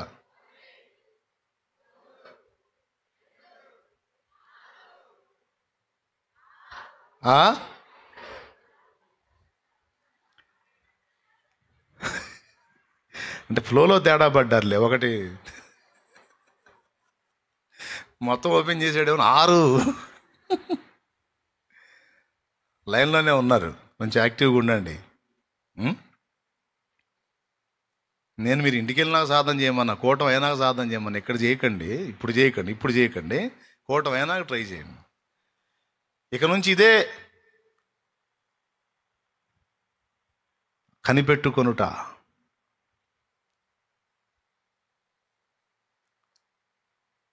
అక్కడేం జరిగింది? ఇక్కడ కొర్నేలుతో మాట్లాడాడు కదా. యొప్పేలో ఏం జరుగుతుంది? పేతురు మిద్దె మీదకి ఎక్కాడు. మిద్దె మీదకి ఇంట్లో భోజనం రెడీ చేస్తున్నారు. ఆ సీమోన్, చర్మకారుడైన సీమోన్ ఇంట మరి రొట్టెలు చేస్తున్నారు, ఏం చేస్తున్నారో మొత్తానికి ఆ రోజు ఆలస్యమైనట్టుంది వాళ్ళకి. పాప ఈయనకు ఆకలి అవుతుంది. అయ్యగారు రెడీ చేస్తున్నాం, అయ్యగారు అని చెప్పని వాళ్ళు హడావుడిగా రెడీ చేస్తున్నారు. ఇప్పుడు వాళ్ళు రెడీ చేస్తుంటే ఆ రెడీ చేసే ఆటికెళ్ళి నేను చూస్తా కూర్చోవడం ఎందుకని మిద్దె మీదకి ఎక్కి ప్రార్థనలో కూర్చున్నాడు. చూడండి వాళ్ళ మనసు చూడండి. ఏ కొంచెం అవకాశం దొరికినా సరే వెళ్ళి మోకాళ్ళు వేసి కనిపెట్టడమే. ఎప్పుడు వస్తుందో మరి ఆ పరిపూర్ణత మనకి, ఎప్పుడు వచ్చిందో ఆ ఎదుగుదల మనకి. మరి స్తోత్రం. ఇక్కడ ఫుడ్ రెడీ అవుతుంటే కూర్చొని మరే అందులో అమ్మాయి ఆ కరివేపాకు ఆ కొత్తిమీర కాస్త ముక్కలు కట్ చేసి వేస్తే ఉంటుందమ్మాయి అనుకుంటా తిండి మీటింగ్ పెట్టుకోవాలాడ. స్తోత్రం. అయ్యా సిద్ధపరుస్తున్నాం భోజనం అంటే చేయండి అని మిద్దె మీదకి ఎక్కి మోకాళ్ళు వేసాడు. మోకాళ్ళు వేసి ప్రార్థన చేస్తా పరవశుడైపోయాడు. ప్రార్థన చేస్తా కనిపెట్టాడు. కనిపెడితే దేవుని సన్నిధి తనను తాకుతున్నట్టు అర్థమవుతుంది తనకి. దేవుడు తనకు సమీపంగా వస్తున్నట్టు అర్థమవుతుంది తనకి. పరవశుడయ్యాడు. పరవశం అంటే ఇతరుల వశం, పరవశం అంటే పరుల వశం. ప్రభు వశం అయ్యాడు. అలా కనిపెట్టుకున్నాడు. ఇక దర్శనం కనపడుతుంది. ఆకాశం తెరవబడుతుంది. ఆకాశం తెరవబడి 4 చెంగులు అలా పైకి పట్టినటువంటి దుప్పటి లాంటిది ఒకటి పెద్దది దిగొస్తుంది. ఎవరు ముందుకు వస్తుంది? పేతురు ముందుకు వస్తుంది. అసలుకే ఆకలి కలిగి ఉన్నాడు కదా, బాగా కడుపు మాడుతా ఉంది, నకనకలాడుతున్నాడు కదా. దర్శనంలో 4 చెరగులు పట్టినటువంటి దుప్పటి, అలా పైకి పట్టిన దుప్పటి ఒకటి, 4 చెంగులు అలా లేచున్నాయి. దుప్పటి అలా దిగొస్తుంది పెద్దది దర్శనంలో. ఆ దుప్పట్లో రకరకాల పవిత్ర అపవిత్ర చతుష్పాద జంతువులు ఉన్నాయి. స్వరం వినబడుతుంది, సీమోను సీమోను సీమోను, అదిగో వాటిలో ఒకదాన్ని చంపుకొని తిను అన్నాడు. ఏది చూపించాడు? అపవిత్ర జంతువును చూపించాడు. అది చంపుకొని తిను అన్నాడు. పేతురు అన్నాడు, దర్శనంలో మాట్లాడుతున్నాడు పేతురు, ప్రభువా ఏది తినమంటున్నావు నన్ను? నేను ఎంత పరిశుద్ధుడో నీకు తెలియదా? పట్టడానికి చేపలు పట్టే వృత్తి అయినా నాకు తెలిసినంత వరకు ధర్మశాస్త్రాన్ని అనుసరించి జాగ్రత్తగా బతికినోడిని. అపవిత్రమైనది ఎన్నడూ ఇంతవరకు నా నోట రానిలేదు. అపవిత్రమైన జంతువును చూపించి చంపుకొని తిను అంటున్నావు, అపవిత్రమైనది ఎన్నడూ నా నోట పడలేదు ప్రభువా అన్నాడు. అప్పుడు ప్రభు స్వరం మళ్ళా వినబడుతుంది, తప్పు, దేవుడు పవిత్రపరచిన వాటిని అపవిత్రమైనవని ఎంచరాదు అన్నాడు. అయిపోయింది.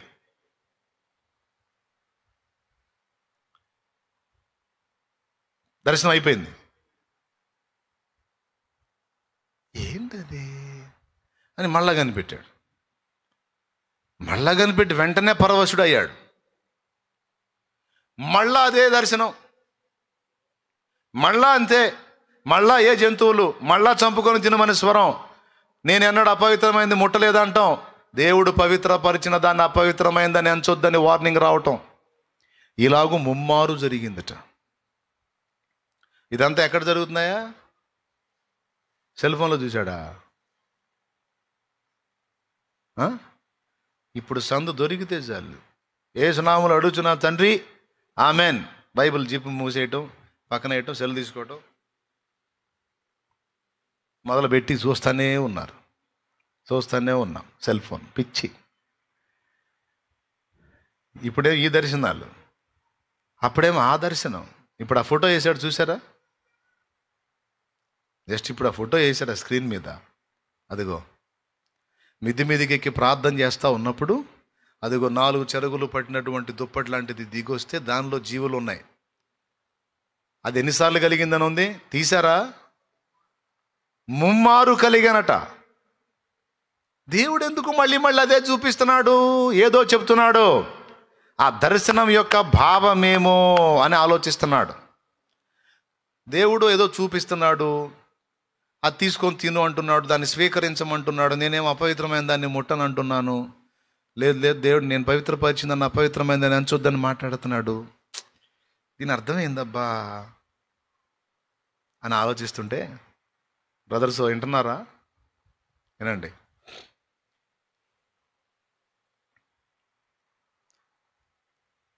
ఎవరో ఉన్నారు మొత్తానికి ఇక్కడ దేవుడి ఏర్పాట్లో ప్రత్యేకంగా ఉన్నవాళ్ళు. ఈరోజు ఇక్కడ గ్యాదర్ అయిన వాళ్ళల్లో భక్తిపరులు ఎవరో ఉన్నారు. దేవునికి స్తోత్రం. వాళ్ళకి నేర్పుకుంటున్నాడు దేవుడు. ఒకవేళ అందరూ అట్టివాళ్ళే అయితే ధన్యులు.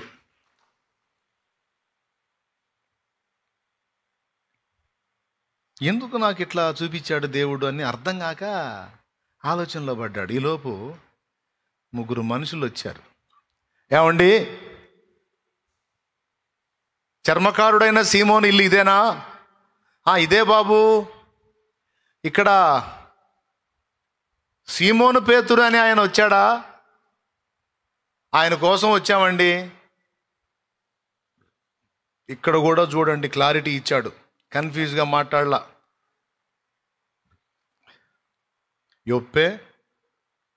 యొప్పేలో చర్మకారుడైన సీమోను ఇల్లు, అందులో సీమోను పేతురు అనేవాడు, పేర్లతో సహా అండ్ అడ్రస్. అడిగితే ఉన్నాడయా, వచ్చాడు, పైన ప్రార్థనలో ఉన్నాడు. వినపడ్డాయి పైకి. ఎవరు నా కోసం వచ్చిన వాళ్ళు ఎవరు అని, నా కోసం వచ్చిన వాళ్ళు ఎవరు అని ఆలోచిస్తుంటే అప్పుడు పరిశుద్ధాత్మ స్వరం వినపడింది. ఆయన పరవశుడై ఉన్నాడు. ఈలోపు కింద దర్శన భావం ఏమా అని ఆలోచించుకుంటున్నాడు. ఈలోపు కింద మనుషులు సీమోను పేతురు గురించి విచారిస్తున్న మాటలు వినబడ్డాయి పైకి. ఎవరు నాయనా, నా కోసం వచ్చారంట, ఎవరు ప్రభువా? అప్పుడు పరిశుద్ధాత్మ స్వరం మళ్ళీ వినపడుతుంది. నీ కోసం వచ్చిన ఆ మనుషుల వెంట నీవు వెళ్ళు, వారికి అడ్డమేమీ చెప్పక, చూడు, నీవు లేచి క్రిందికి దిగి సందేహింపక వారితో కూడా వెళ్ళుమో, నేను వారిని పంపి ఉన్నానని అతనితో చెప్పాను. వాస్తవంగా వాళ్ళని పంపింది ఎవరు? కొర్నేలి. కానీ ఇక్కడ దేవుడు ఏమంటున్నాడు? నేనే వాళ్ళని పంపించాను. కొర్నేలు పంపాడంటే పాడు. ఎందుకు? కొర్నేలు అన్యుడు. అన్యులకు చెప్పను, నేను ఇశ్రాయేలీయులకి అని కూర్చున్నాడు ఆయన. ఆ రోజు కనువిప్పు కలిగిచ్చాడు అనమాట. ఏమనంటే, అమ్మా పేతురు, ఇశ్రాయేలీయులకే కాదమ్మా, అన్యజనులు కూడా చెప్పాలి. ఇశ్రాయేలీయులే నా ప్రజలు కాదమ్మా, విశ్వాసమును బట్టి అన్యజనులు కూడా నా ప్రజలేనమ్మా. విశ్వాసమును బట్టి క్రీస్తు యేసునందు ఇశ్రాయేలీయులు అన్యులు సమానం అని తేల్చాడు. కాబట్టి నువ్వు ఇశ్రాయేలీయులు ఎక్కువ, అన్యజనులు తక్కువ అనే భేదాలు తీసేయి. ఓ, వాళ్ళు కూడా నా వాళ్ళే అన్నాడు. అది ఆ దర్శన భావం. అన్యుల్ని నేను పవిత్రపరిచినప్పుడు నువ్వెవరువా అపవిత్రులని ఎంచడానికి? ఇశ్రాయేలీలే పవిత్రులా, ఇక మిగిలినందరూ అపవిత్రులా? నా రక్తం ఇశ్రాయేలీల కోసం మాత్రమే కదా, అన్ని జనుల కోసం కూడా. పో, సందేహింపకపో, నేనే వారిని పంపా. పేతురు భయం ఏం తెలుసా? పేతురు అక్కడిగా, పేతురుతో పాటు ఇలా ఆచారం పాటించే వాళ్ళు ఇంకొంతమంది ఉన్నారు. వాళ్ళు గోల్ చేస్తారని పాడినా. అందుకని ఇక దేవుడే మాట్లాడేసరికి తెగించాడు. పోయేటప్పుడు సింగిల్గా పోకుండా 6 మనుషుల్ని వెంట తీసుకొని పోయాడు సాక్ష్యం కోసం. పోతే కొన్నేళ్ళ ఇంట్లో జనాన్ని కూర్చున్నాడు, కోట రెడీ చేసుకున్నాడు. అప్పుడు అన్నాడు, ఆహా, దేవుడు పక్షపాతి కాడని నిజముగా గ్రహించి ఉన్నాను. అపోస్తల కార్యములు 10వ అధ్యాయము 34వ వచనం. దేవుడు పక్షపాతి కాడని నిజముగా గ్రహించి ఉన్నాను. అంటే అప్పటిదాకా డౌట్ ఉంది. ఇశ్రాయేలీయులను ఒక రకంగా చూస్తాడు, అన్యజనుల్ని ఒక రకంగా చూస్తాడు అనుకొని ఆ ఫీలింగ్ అనేది పేతురులో ఉంది. ఏమైనా అర్థమవుతుందా? లేకపోతే నా సోద కంఠ శోషేనా? ఏమైనా అర్థమవుతుందా? ఎంతమందికి అర్థం? చేతులు కదిలించండి కాస్త. స్తోత్రం, థ్యాంక్ యూ, బతికిచ్చారు. చదవండి. ప్రతి జనములోనూ ఆయనకు భయపడి నీతిగా నడుచుకుని వారిని ఆయన అంగీకరించును. యేసుక్రీస్తు అందరికీ ప్రభువు. అప్పుడు దాకేమనుకున్నాడు? కొందరికే ప్రభు అనుకున్నాడు. ముఖ్యంగా వాళ్ళు ఇశ్రాయేలీయులకి ప్రభు అనుకున్నాడు. మా వారికే ప్రభు అనుకున్నాడు. దేవుడు బయలుపరిచాడు. ఆ దుప్పట్లో అపవిత్ర జంతువులు కూడా ఉన్నాయి, వాటిని నేను పవిత్రపరిచాను అన్నాడు. అంటే అన్యజనులను సహా నా రక్తముతో కడిగి పరిశుద్ధపరిచాను, వారు కూడా ఇశ్రాయేలీయులు ఎంతో నాకు, వాళ్ళు కూడా అంతే అన్నాడు. అందుకే ఇప్పుడు మరి మనం విశ్వాసాన్ని బట్టి అబ్బా తండ్రి ప్రభువాని ఇంత సమీపంగా వస్తున్నాం ఆయనకి. లేకపోతే అంత ఛాన్స్ మనకేడుందండి అన్యజనులకి? కాబట్టి ఇప్పుడు ఇవన్నీ ఎందులో కనపడ్డే వాళ్ళకి? దర్శనమందు కనిపించినాయి. అంటే ప్రార్థన చేసి అంతటితో ఆగిపోక దేవుని ప్రత్యక్షత కొరకు, దేవుని దర్శనం కొరకు కనిపెట్టుకున్నారు. అలా కనిపెట్టుకున్నప్పుడు చాలా చూపించాడు.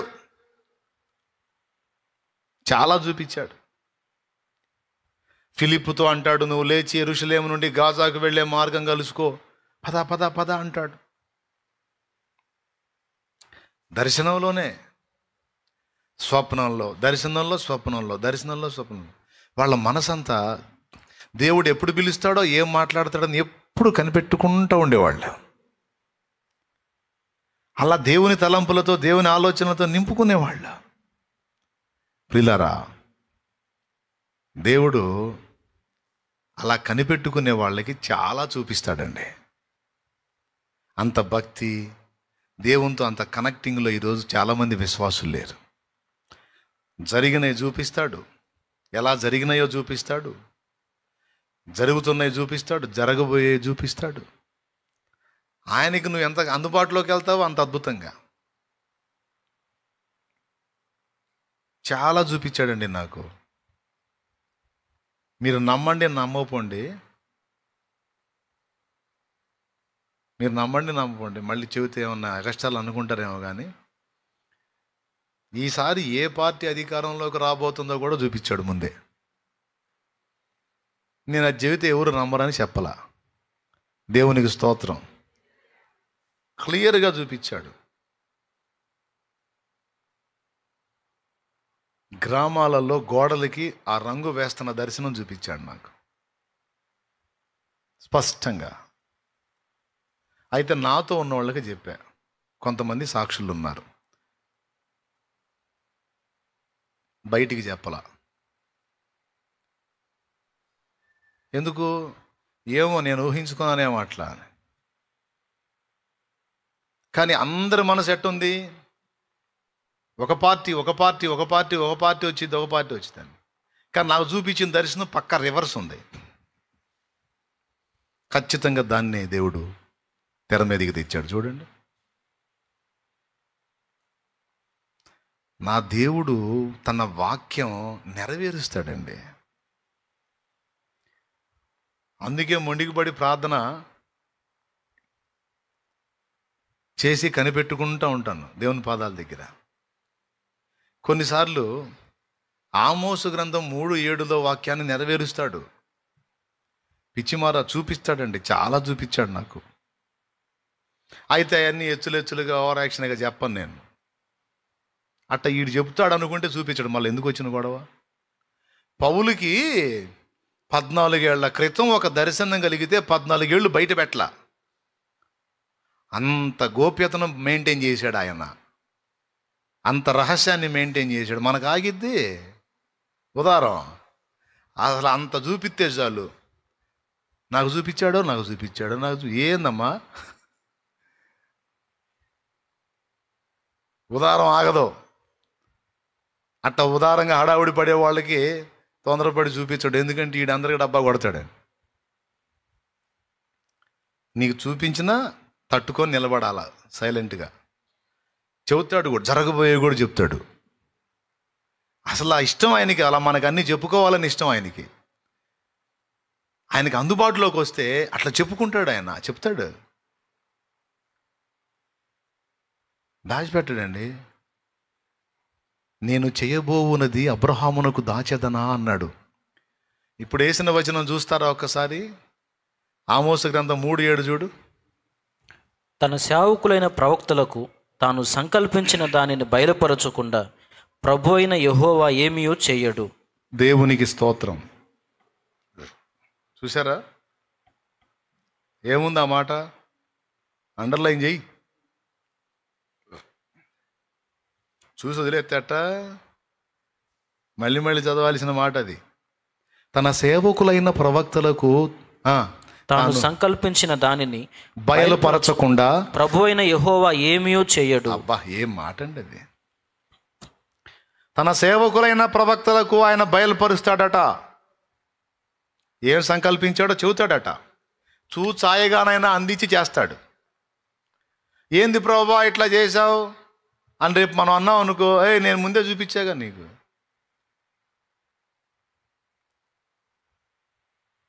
ఏదైనా సరే, సునామీ దేవుడు రప్పించేటప్పుడు కొంతమందికి దాని విషయంలో ముందే స్పష్టతనిచ్చాడు. అంటే ఒక విలయం అనేది జరగబోతుంది, ఒక ప్రళయం అనేది జరగబోతుంది, పెక్కు మొత్తంలో ప్రజలు హతులు కాబోతున్నారు అనేది చూపించాడు కొంతమందికి. అట్లాగా కొన్ని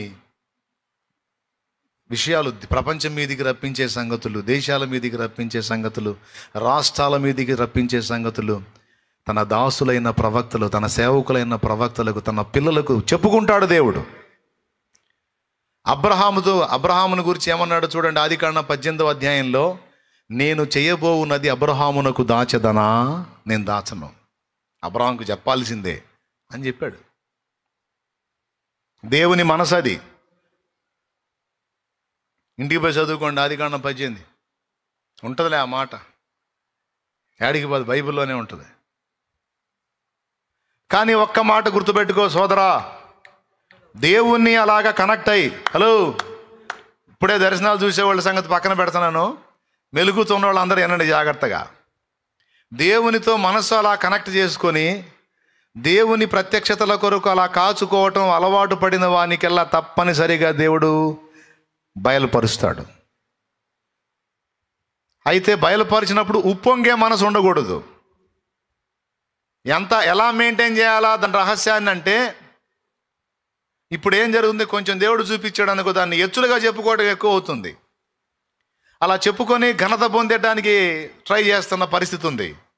ఇదిగో చూసావా, నాకు చెప్పింది జరిగింది, దేవుడు నాకు చెప్పాడు చూసావా, ముందే చెప్పాను చూసావా, జరిగింది చూసా అని అతిశయం వస్తుంది, ఉప్పొంగటం వస్తుంది. అందుకే చాలామందికి చాలా చూపిట్లే. కొంతమంది అరే వీడికి ఏం చూపించకుండా వీడు చెబుతున్నాడు, వీడు మామూలుడు కదా అనుకుంటాడు దేవుడు. వీడికి ఏం చూపించకుండానే అలా మామూలుగా చెప్పట్లేదు, వీడికి ఏదైనా చూపిస్తే ఇంకా అసలు వీడిని ఆపగలమా అని చాలామందికి చూపించట్లే. కనిపెట్టుట ఒకటి, కనిపెట్టినప్పుడు భూత భవిష్యత్ వర్తమాన కాలములు త్రికాలములకు సంబంధించిన ప్రత్యక్షతలను లేక దర్శనములను దేవుడు ఇస్తాడు, దేవుడు బయలుపరుస్తాడు, సిద్ధపరుస్తాడు. దేవుడు అలా చెప్పకపోతే నోవహుకి ఎలా తెలుసు జలప్రళయం రాబోతుందని? ఎంత క్లారిటీ ఇచ్చాడో చూడండి. నోవహుకైతే ఏ చెక్కతో ఓడగట్టాలో కూడా చెప్పాడు. చితిసారకపు మ్రాను తీసుకొని నీ కొరకును నీ ఇంటి వారి రక్షణ కొరకు ఓడగట్టుకో. చితిసారకపు మ్రాను ఎందుకు? 2 కారణాలు. నీళ్ళలో ఖరాబు కాదు, రెండవది నీటి మీద తేలిద్ది. ఆ మ్రానుతో ఓడగట్టమన్నాడు. కొలతలు ఇచ్చాడు, ఎన్నంతస్తులు కట్టాలో చెప్పాడు, ఎంత పొడవు ఎంత వెడల్పు ఉండాలో చెప్పాడు. బా ఎంత ఆశ్చర్యం కదా. మనకి కూడా చెప్తాడు. అయితే నోవహులాగా మనం ఆయనకి అందుబాటులోకి పోవాలి. అంతేకాదు, కొన్ని రహస్యాలు బయలుపరిచినప్పుడు దేవుడు ఏమంటాడు, దాన్ని మరుగు చేయి, ఎవరితో చెప్పొద్దు అంటాడు. ఉదాహరణతో చెప్పావనుకో ఇంక చెప్పడు, వీడి తొందర ఎక్కువ, వీడి దడోడు, వీడికి చెప్పకూడదని చదువు. నువ్వైనా చెబుతావా? ఈ మనిషికి చెబితే మొత్తానికి చాటింపేసిద్దంటే చెబుతావా? అమ్మో అసలు ఆ మనిషి నోరు అస్సలు ఆగదమ్మా, పొర్రపాటును కూడా చెప్పకూడదు, ఎవరికన్నా చెప్పదు, ఆ మనిషికి మాత్రం చెప్పకూడదు. చెప్తే ఇక ఊరు మొత్తం చాటింపేసిద్ది. అట్లా అతిశయించే వాళ్ళుగా కానీ ఉప్పొంగే వాళ్ళుగా కానీ మనం ఉండకుండా రహస్యాన్ని మెయింటైన్ చేసేటట్టుగానే మనం ఉన్నట్టయితే ప్రతిదీ తెలియజేస్తాడు. నీ సంగతులు చెబుతాడు, ఇతరుల సంగతులు చెబుతాడు, ప్రపంచ సంగతులు చెబుతాడు, దేశకాల పరిస్థితులు చెబుతాడు. ఆయనకి ఇష్టం అండి మనకు అక్కడ చెప్పుకోవటం. అలా మనం మనతో అలా ఫ్రెండ్షిప్ చేయటం ఇష్టం ఆయనకి. చాలా విషయాలు మాట్లాడతాడు. కానీ ఆ అభిలాష ఏది ఈరోజు? మనుషులలో భక్తులలో ఆ ఇష్టత ఏది? దేవుని కోసం కనిపెట్టుకోవటం ఏది? అవసరం కోసం దేవుణ్ణి ఏదో వాడుకోవటం తప్ప దేవుడి కోసం, ఆయన స్నేహం కోసం, ఆయన సహవాసం కోసం, ఆయన దర్శనం కోసం, ఆయన ప్రత్యక్షత కోసం, ఆయన స్వరం కోసం, అసలు ఆయన కోసం కాచుకునే వాళ్ళు ఎక్కడ? ఆఖరికి ప్రార్థన చేయడానికి పోయి కూడా అడుక్కొని రావటమేనాయా, నాకు అది కావాలి, ఇది కావాలి, అట్ట కష్టాలు, ఇట్ట కష్టాలు, అట్ట బాధలు, ఇట్ట బాధలు ప్రభు అని ఏడ్చిక పరిగెత్తటమేనాయా? ఏడుంది?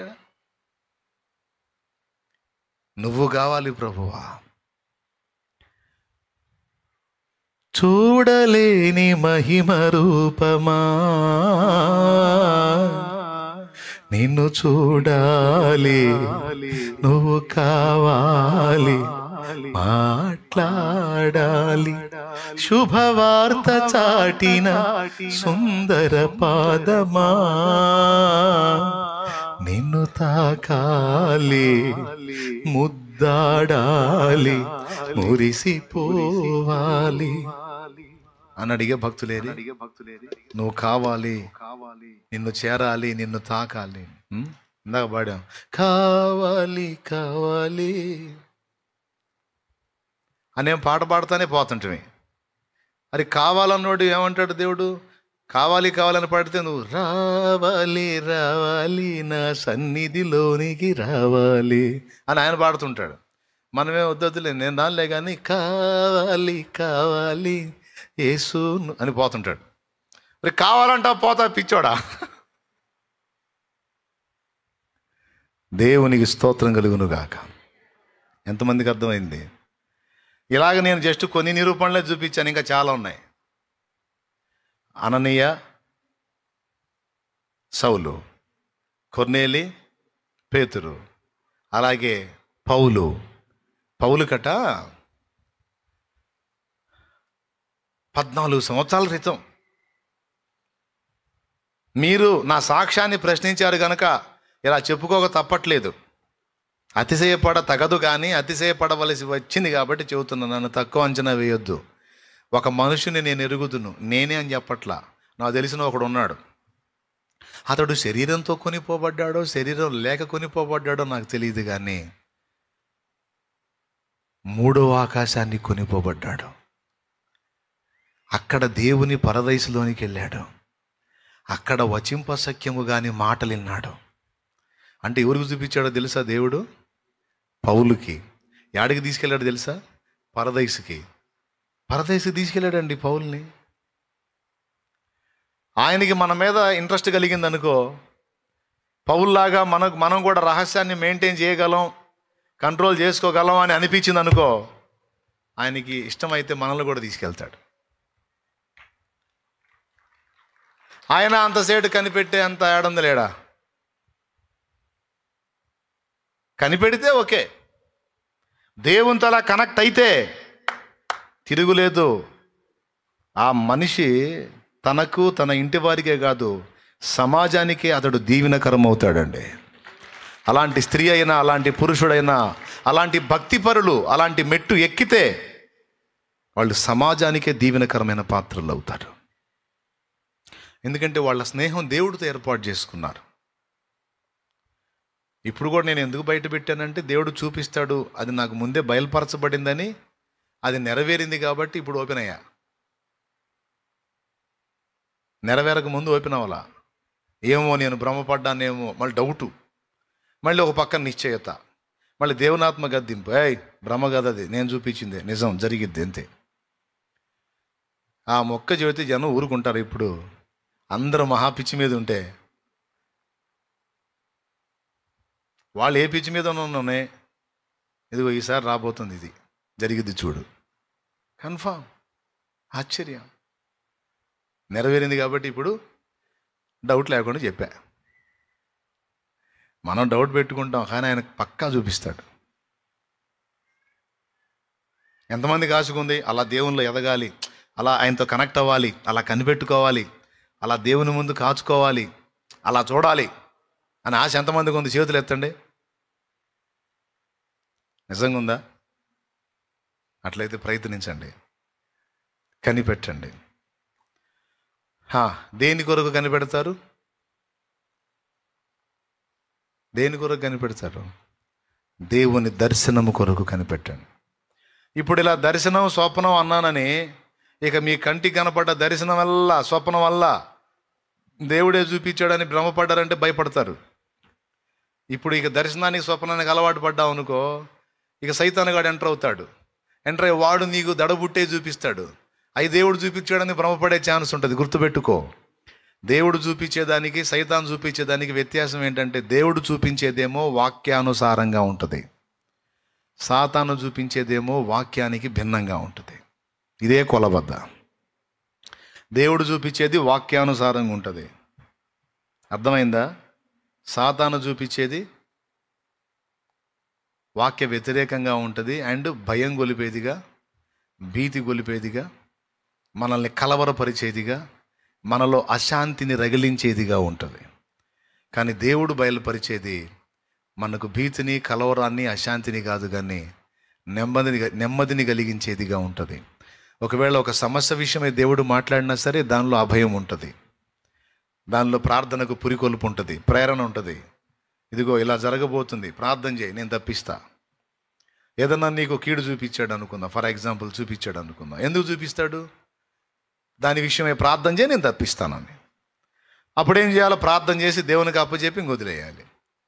నాకేందో ఇట్లా చూపించాడు దేవుడు, ప్రార్థన కూడా చేశాలే కానీ జరిగిద్దేమో, ప్రార్థన కూడా చేశాలే కానీ జరిగిద్దేమో అంటే జరిగిద్ది. గాని లేదు, గూని లేదు. ప్రార్థన చేసావు, అప్పచెప్పా, వదిలేసాయి అంతే. అప్పుడు జరగదు, అది తప్పిస్తాడు. కానీ ప్రార్థన చేసి కూడా అది జరుగునని విశ్వసించామనుకో జరిగిద్ది.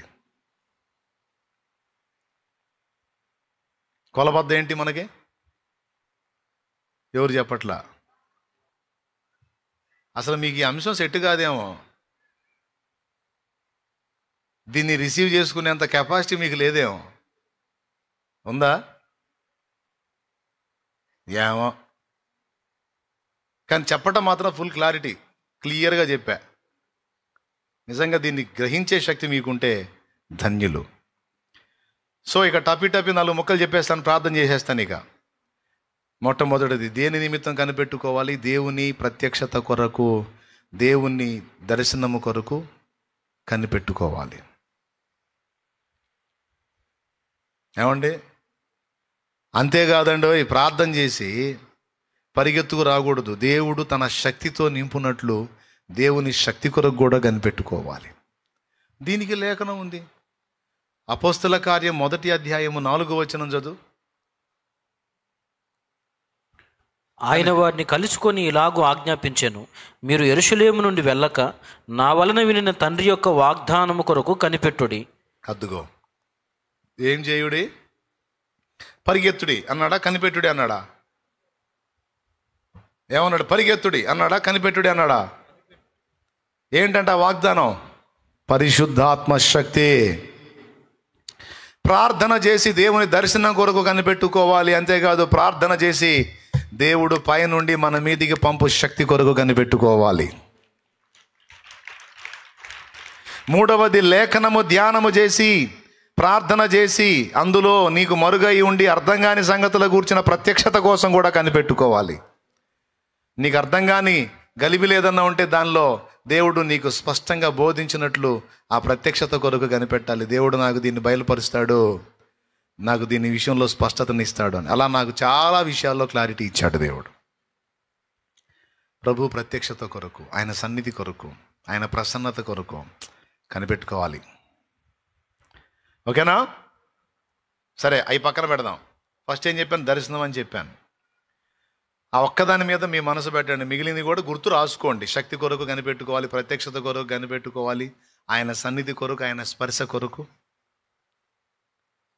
ఆయన స్పర్శిస్తాడని తెలుసా నీకు? ఆయన తాకుతాడని తెలుసా? ఎంతమందికి తెలుసు అండి దేవుడు స్పర్శిస్తాడని? ఎంతమందికి తెలుసు? అది ఒక అరుదైన అనుభవం. అది కూడా జరిగింది. ఆయన స్పర్శిస్తాడండి. ఏ జావం తాగుతాడో తెలియదు. ఆయన ముట్టాడంటే ఎంత కఠినమైన రోగమైనా సరే స్వస్థత కలిగింది. దానికోసం కాచుకోవాలి, కనిపెట్టుకొని వేడుకోవాలి. ఆయన స్పర్శ గుండె చెదిరిన వారిని ఆదరిస్తుంది. ఆయన స్పర్శ రోగులను స్వస్థపరుస్తుంది. ఆయన స్పర్శ తెలివి లేని వారికి తెలివి పుట్టిస్తుంది. ఆయన స్పర్శ గొప్ప ఆదరణ కలిగిస్తుంది.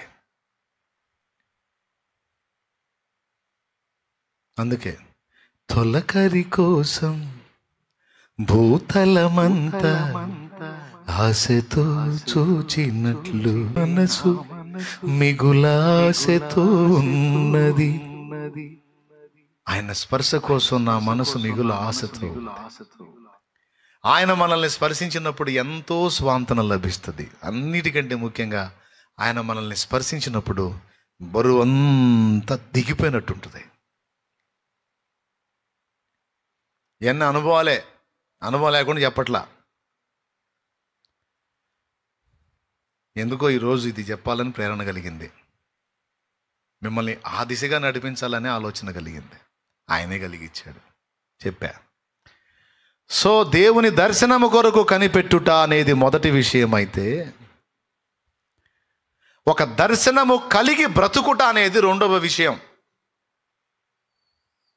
దేవుని దర్శనం కోసం ఆయన సన్నిధిలో కనిపెట్టుకోవటం, ఆ దర్శనంలో దేవుడు మనకు అనేక రహస్యాలు బయలుపరచటం అనేది ఒక విషయం అయితే, పౌలు అలాంటి దర్శనం పొందాడు.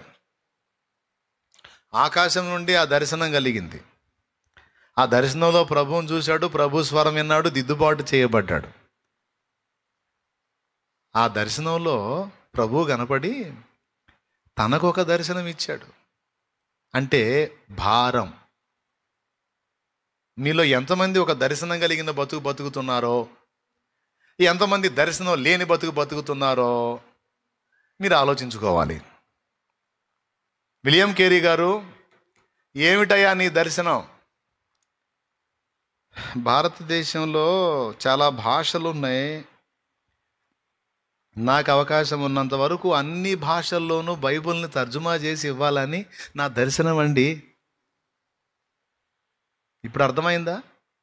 ప్రభు దర్శనాలు పొందటమే కాదు, ఒక దర్శనం కలిగిన బతుకు బతకాలని చెప్తున్నది. ఒరే అబ్బాయి షాలేం రాజా, ఇది 2006లో మీరు నన్ను అడిగితే, ఒరే అబ్బాయి షాలేం రాజా ఏమిటి నీ దర్శనం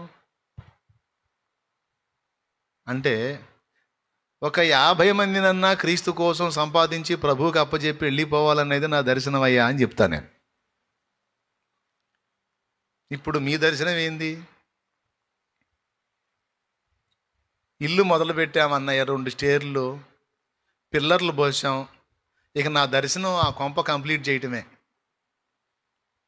కొంతమందికి ఇల్లు దర్శనం, కొంతమందికి పెళ్లి దర్శనం, కొంతమందికి అప్పులు దర్శనం, కొంతమందికి పిల్లలు లేని వాళ్ళకి పిల్లల దర్శనం.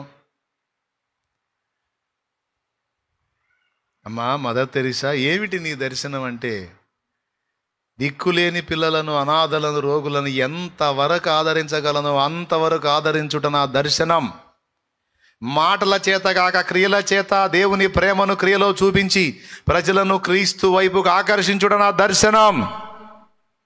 సోషల్ సర్వీస్, సామాజిక సేవయే నా దర్శనం అని చెప్తుంది ఆమె. క్రీస్తు ప్రేమను క్రియల్లో చూపించి అనేక మంది అన్యజనుల్ని క్రీస్తుని గురించి ఆలోచించేటట్లు చేయటం నా దర్శనం. పౌలా ఏమి నీ దర్శనం? నా దర్శనమా, రాజుల ఎదుట, అధికారుల ఎదుట, చక్రవర్తుల ఎదుట, మనుషుల ఎదుట ఆయనను గూర్చి సాక్ష్యం ఇచ్చుట నా దర్శనం. అంతేకాదు, ప్రభువుని విశ్వసించబోయే వారికి మాదిరికరమైన జీవితము జీవించుట నా దర్శనము.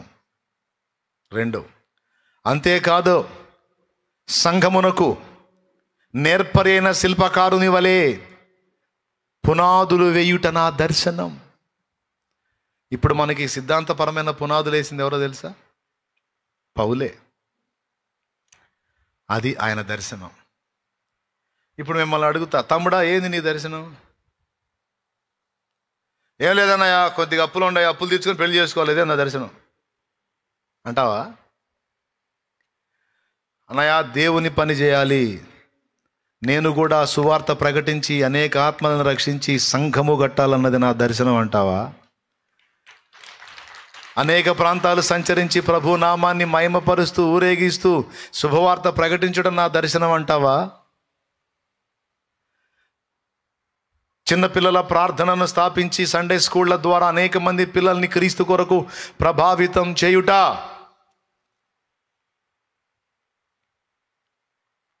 ఒక దైవజనుని అడుగుదాం. ఆ దైవజనుడు అంటాడు, ఏంటి నీ దర్శనం అంటే, రాబర్ట్స్ రైట్స్ అనే దైవజనుడా ఏమిటి నీ దర్శనం అంటే, చిన్న పిల్లలు కోట్ల మంది ఉన్నారు, వాళ్ళు క్రీస్తు ప్రేమను ఎరుగకయే ఉన్నారు, వారికి యేసయ్య ప్రేమను నేర్పి వారిలో అనేకులని ప్రభు కొరకు రక్షించుట నా దర్శనం అంటాడు రాబర్ట్స్ రైట్స్ అనేటువంటి దైవజనుడు. ఇలాగా అయ్యా డేవిడ్ లివింగ్స్టన్ గారు ఏంటి మీ దర్శనం అంటే, దక్షిణాఫ్రికా ప్రజల్ని క్రీస్తు వైపుకు త్రిప్పుట నా దర్శనం అంటాడు. డేవిడ్ బ్రెయినార్డ్ గారు ఏమిటి నీ దర్శనం అంటే, రెడ్ ఇండియన్ల దగ్గరికి ఎవరూ వెళ్ళలేదు, వారికి ఎలాగైనా సరే కష్టపడి క్రీస్తును ప్రేమను ప్రకటించి వారిని క్రీస్తు కొరకు రక్షించుట నా దర్శనం అంటాడు. వీళ్ళందరి బ్రతుకులకు ఒక దర్శనం ఉంది. ఇక్కడున్న సేవకులు కానీ, స్త్రీలు కానీ, పురుషులు కానీ, ఈరోజు ప్రశ్న, ఏమిటి నీ దర్శనం? ప్రభు దర్శనాల కొరకు కనిపెట్టడమే కాదు, ప్రభు కొరకు ఒక దర్శనము కలిగి జీవించుట.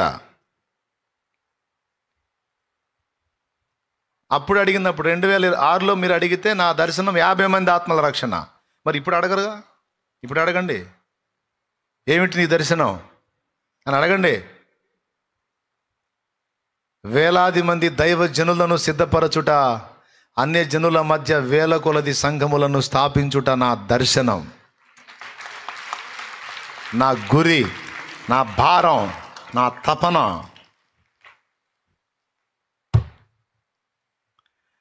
అది సంఘమును సంపూర్ణతలోనికి నడిపించుట, సంఘములో నుండి భక్తులను సిద్ధపరిచి అనేక ప్రాంతములకు సువార్తను మోసుకెళ్ళుట, వ్యక్తులను క్రీస్తు కొరకు సంపాదించుట, సంఘములను కట్టుట. ఇప్పుడు దర్శనం విస్తరించబడింది, ఇప్పుడు దర్శనం విశాలపరచబడింది. అప్పుడు ఒక 50 మంది, ఇప్పుడు 50తో తృప్తి కలగట్ల. ఇంకా క్రీస్తు కొరకు గొప్ప కార్యాలు సాధించాలని పూనుకున్నాను. ప్రార్థన చేయండి. మా దాసుని, మాకిచ్చిన సేవకుని దర్శనము మా దర్శనంగా మేము కూడా పాటుపడటానికి సహాయము చేయి. మేము కూడా ఆయన ఆశించిన కొలతలోకి తయారవటానికి మమ్మల్ని ఆశీర్వదించు, మమ్మల్ని సిద్ధపరచు. దర్శనం లేని బతుకు నాకు వద్దు ప్రభు, ఒక దర్శనము కలిగిన జీవితం నాకు ఇవ్వమని అడుగు. ముందు నా దర్శనం ఏదో తెలుసు కదా, చాలా ఉంది మన దర్శనం. ఒకటి, అన్యజనులకు సువార్త ప్రకటించి రక్షణలోకి నడిపించుట, నడిపించబడ్డ వ్యక్తులను సమకూర్చి సంఘములు కట్టుట, ఆ కట్టబడిన సంఘములో నుండి పరిచారకులను లేపుట, సేవకులను లేపుట. ఓకే, ఆ లేపబడిన వారిని అనేక ప్రాంతాల క్రీస్తు కోసం పంపుట. అంతేకాదు సత్య సంబంధమైన బోధ అందరికీ ప్రకటించుట, సత్యం పక్షంగా పోరాడుట, సత్యమునకు వ్యతిరేకమైన బోధలతో యుద్ధం చేయుట. అది కూడా మన దర్శనంలో భాగమే. ఎవరు ఎట్ట బోధ చేస్తే మనకి ఎందుకని ఊరుకోం. తప్పుడు బోధను ఎదిరించడం అనేది కూడా మన దర్శనంలో భాగమే.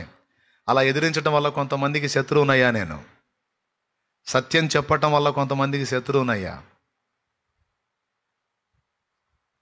అయినా పర్వాలా, నా దర్శనం అది.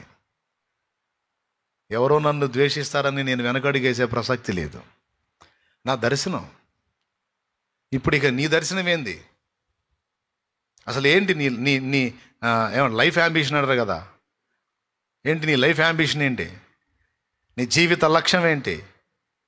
ఒక గురి గమ్యం ఏదన్నా ఉందా? ఏదో బతికేస్తున్నావు అట్లా. ఇప్పటిదాకా బతికితే ఇక నుంచి అట్లా బతకొద్దు. ఒక దర్శనం కలిగిన జీవితాన్ని కలిగి ఉండు. చెవులు గలవాడు ఆత్మస్వరం వినుగాక, చెవులు లేని వాళ్ళకి చెవులు తెరవబడును గాక. ఇంకంతే, ఇంకెక్కువ చెప్పదలుచుకోలే.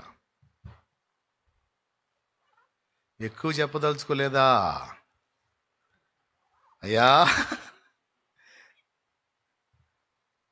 చాలాసేపు చెప్పావుగా అంటారా? ఏమో, నేనేం చాలా చెప్పినట్టు ఏం లేదు. మరి నాకు మీకు ఎట్టుందో మరి. ఏమో, దేవునికి స్తోత్రం. చెప్పిన మ్యాటర్ అలాంటిది. రండి, మనం ఇప్పుడు దేవుని దర్శనం కోసం కనిపెట్టి ప్రార్థన నేర్చుకుందాం. అండ్ ఒక దర్శనం కలిగిన బతుకు బతుకుదాం. దర్శనం లేని బతుకు జంతువు బతుకు. జంతువుకి ఏ దర్శనం ఉండదు. ఉందా? జంతువు నడుదాం, ఏమే కుక్క నీ దర్శనం ఏంటంటే ఏముంటుంది? గౌగవ నరిసిద్ది తప్ప దానికి ఏ దర్శనం. కానీ మనుషులుగా, క్రీస్తు యేసునందలి విశ్వాసులుగా మన దర్శనం ఏంటి? నీ దర్శనం ఏంటి? నాకుంది సోషల్ సర్వీస్ చేయాలనే దర్శనం ఉంది. అనేక మంది దీనులకు, అభాగ్యులకు హెల్ప్ చేయాలి. అనేక మంది దిక్కులేని వారిని, విధవరాండ్రను, వృద్ధులను ఆదరించాలనే దర్శనం, భారం ఉంది. ఏదో నాకున్నంతలో, మనకున్నంతలో కొంతమందిని పెట్టుకొని తిప్పలు పడుతున్నాం. దేవుడు ఇంకా కృపనిస్తే ఇంకా ఇంకా పెద్ద దర్శనం పెట్టుకొని కూర్చున్నా. హల్లెలూయా. కాబట్టి ఇదిగో మా సేవకుడు కలిగి ఉన్న దర్శనాలు నెరవేర్చు ప్రభువా. ఆ దర్శనం మేము కూడా అర్థం చేసుకొని మా వంతు మేము కూడా కోఆపరేట్ చేయడానికి సహాయం వచ్చేయి అని మీరు ప్రార్థన చేయాలి. ఇంతకీ మీ అయ్యగారి దర్శనం ఏంటంటే ఏం చెబుతారు? మా అయ్యగారి దర్శనం, మీ పాస్టర్ గారి దర్శనం, మీ బోధకుడి దర్శనం ఏంటంటే, మా బోధకుడి దర్శనం అప్పుడప్పుడు వస్తాయని చెబుతాడు దర్శనాలు అని చెప్పవాక. చెప్పు, ఏం చెబుతావు?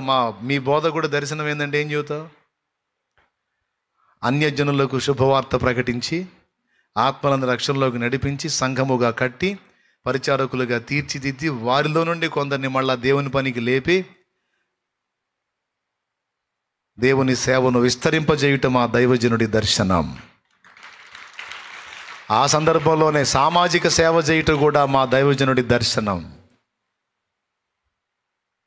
అర్థమైందా? ఆంధ్ర రాష్ట్రంలో, తెలుగు 2 రాష్ట్రాల్లో చాలా ప్రాంతాలలో అన్యజనుల మధ్య సంఘాలు లేవు. వారి మధ్య సంఘాలు స్థాపించటం అనేది మా దైవజనుని దర్శనం. ఎంత అవకాశం ఉంటే అంతవరకు నా తండ్రి నెరవేరుస్తాడు. కానీ అసలు మీ దైవజనుడు కలిగి ఉన్న దర్శనం ఏంటో మీకు తెలుసా? ఇప్పుడు చెప్తున్నా, అది నా దర్శనం. అంతేకాదు, సత్యం కోసం పోరాడేది కూడా నా దర్శనంలో ఒక భాగం. సత్యానికి భిన్నమైన దుర్బోధన సహించాం, దానికి వ్యతిరేకంగా మాట్లాడతాం, వారు ఎంతటి వారైనా సరే ఎదిరిస్తాం, అంతే. Praise the lord.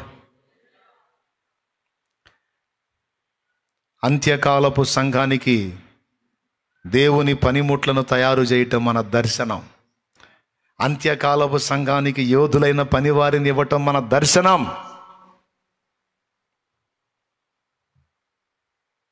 చెప్పండి, ఏం చెబుతారు? ఏంది మీ దైవజనుడి దర్శనం ఏందంటే ఏం చెబుతారు చెప్పండి?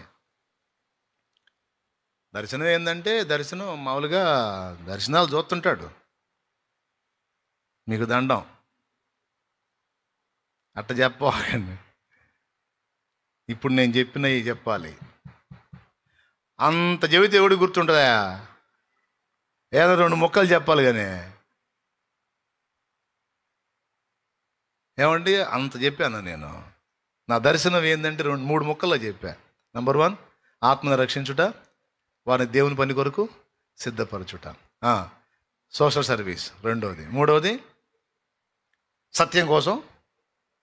అది తెలుగు 2 రాష్ట్రాల్లో, ఇతర రాష్ట్రాల్లో కూడా అన్ని జనుల మధ్యలో దేవుని సంఘములను వ్యాపింపజేయుట. ఆమేన్, ప్రైజ్ ద లార్డ్, హల్లెలూయా.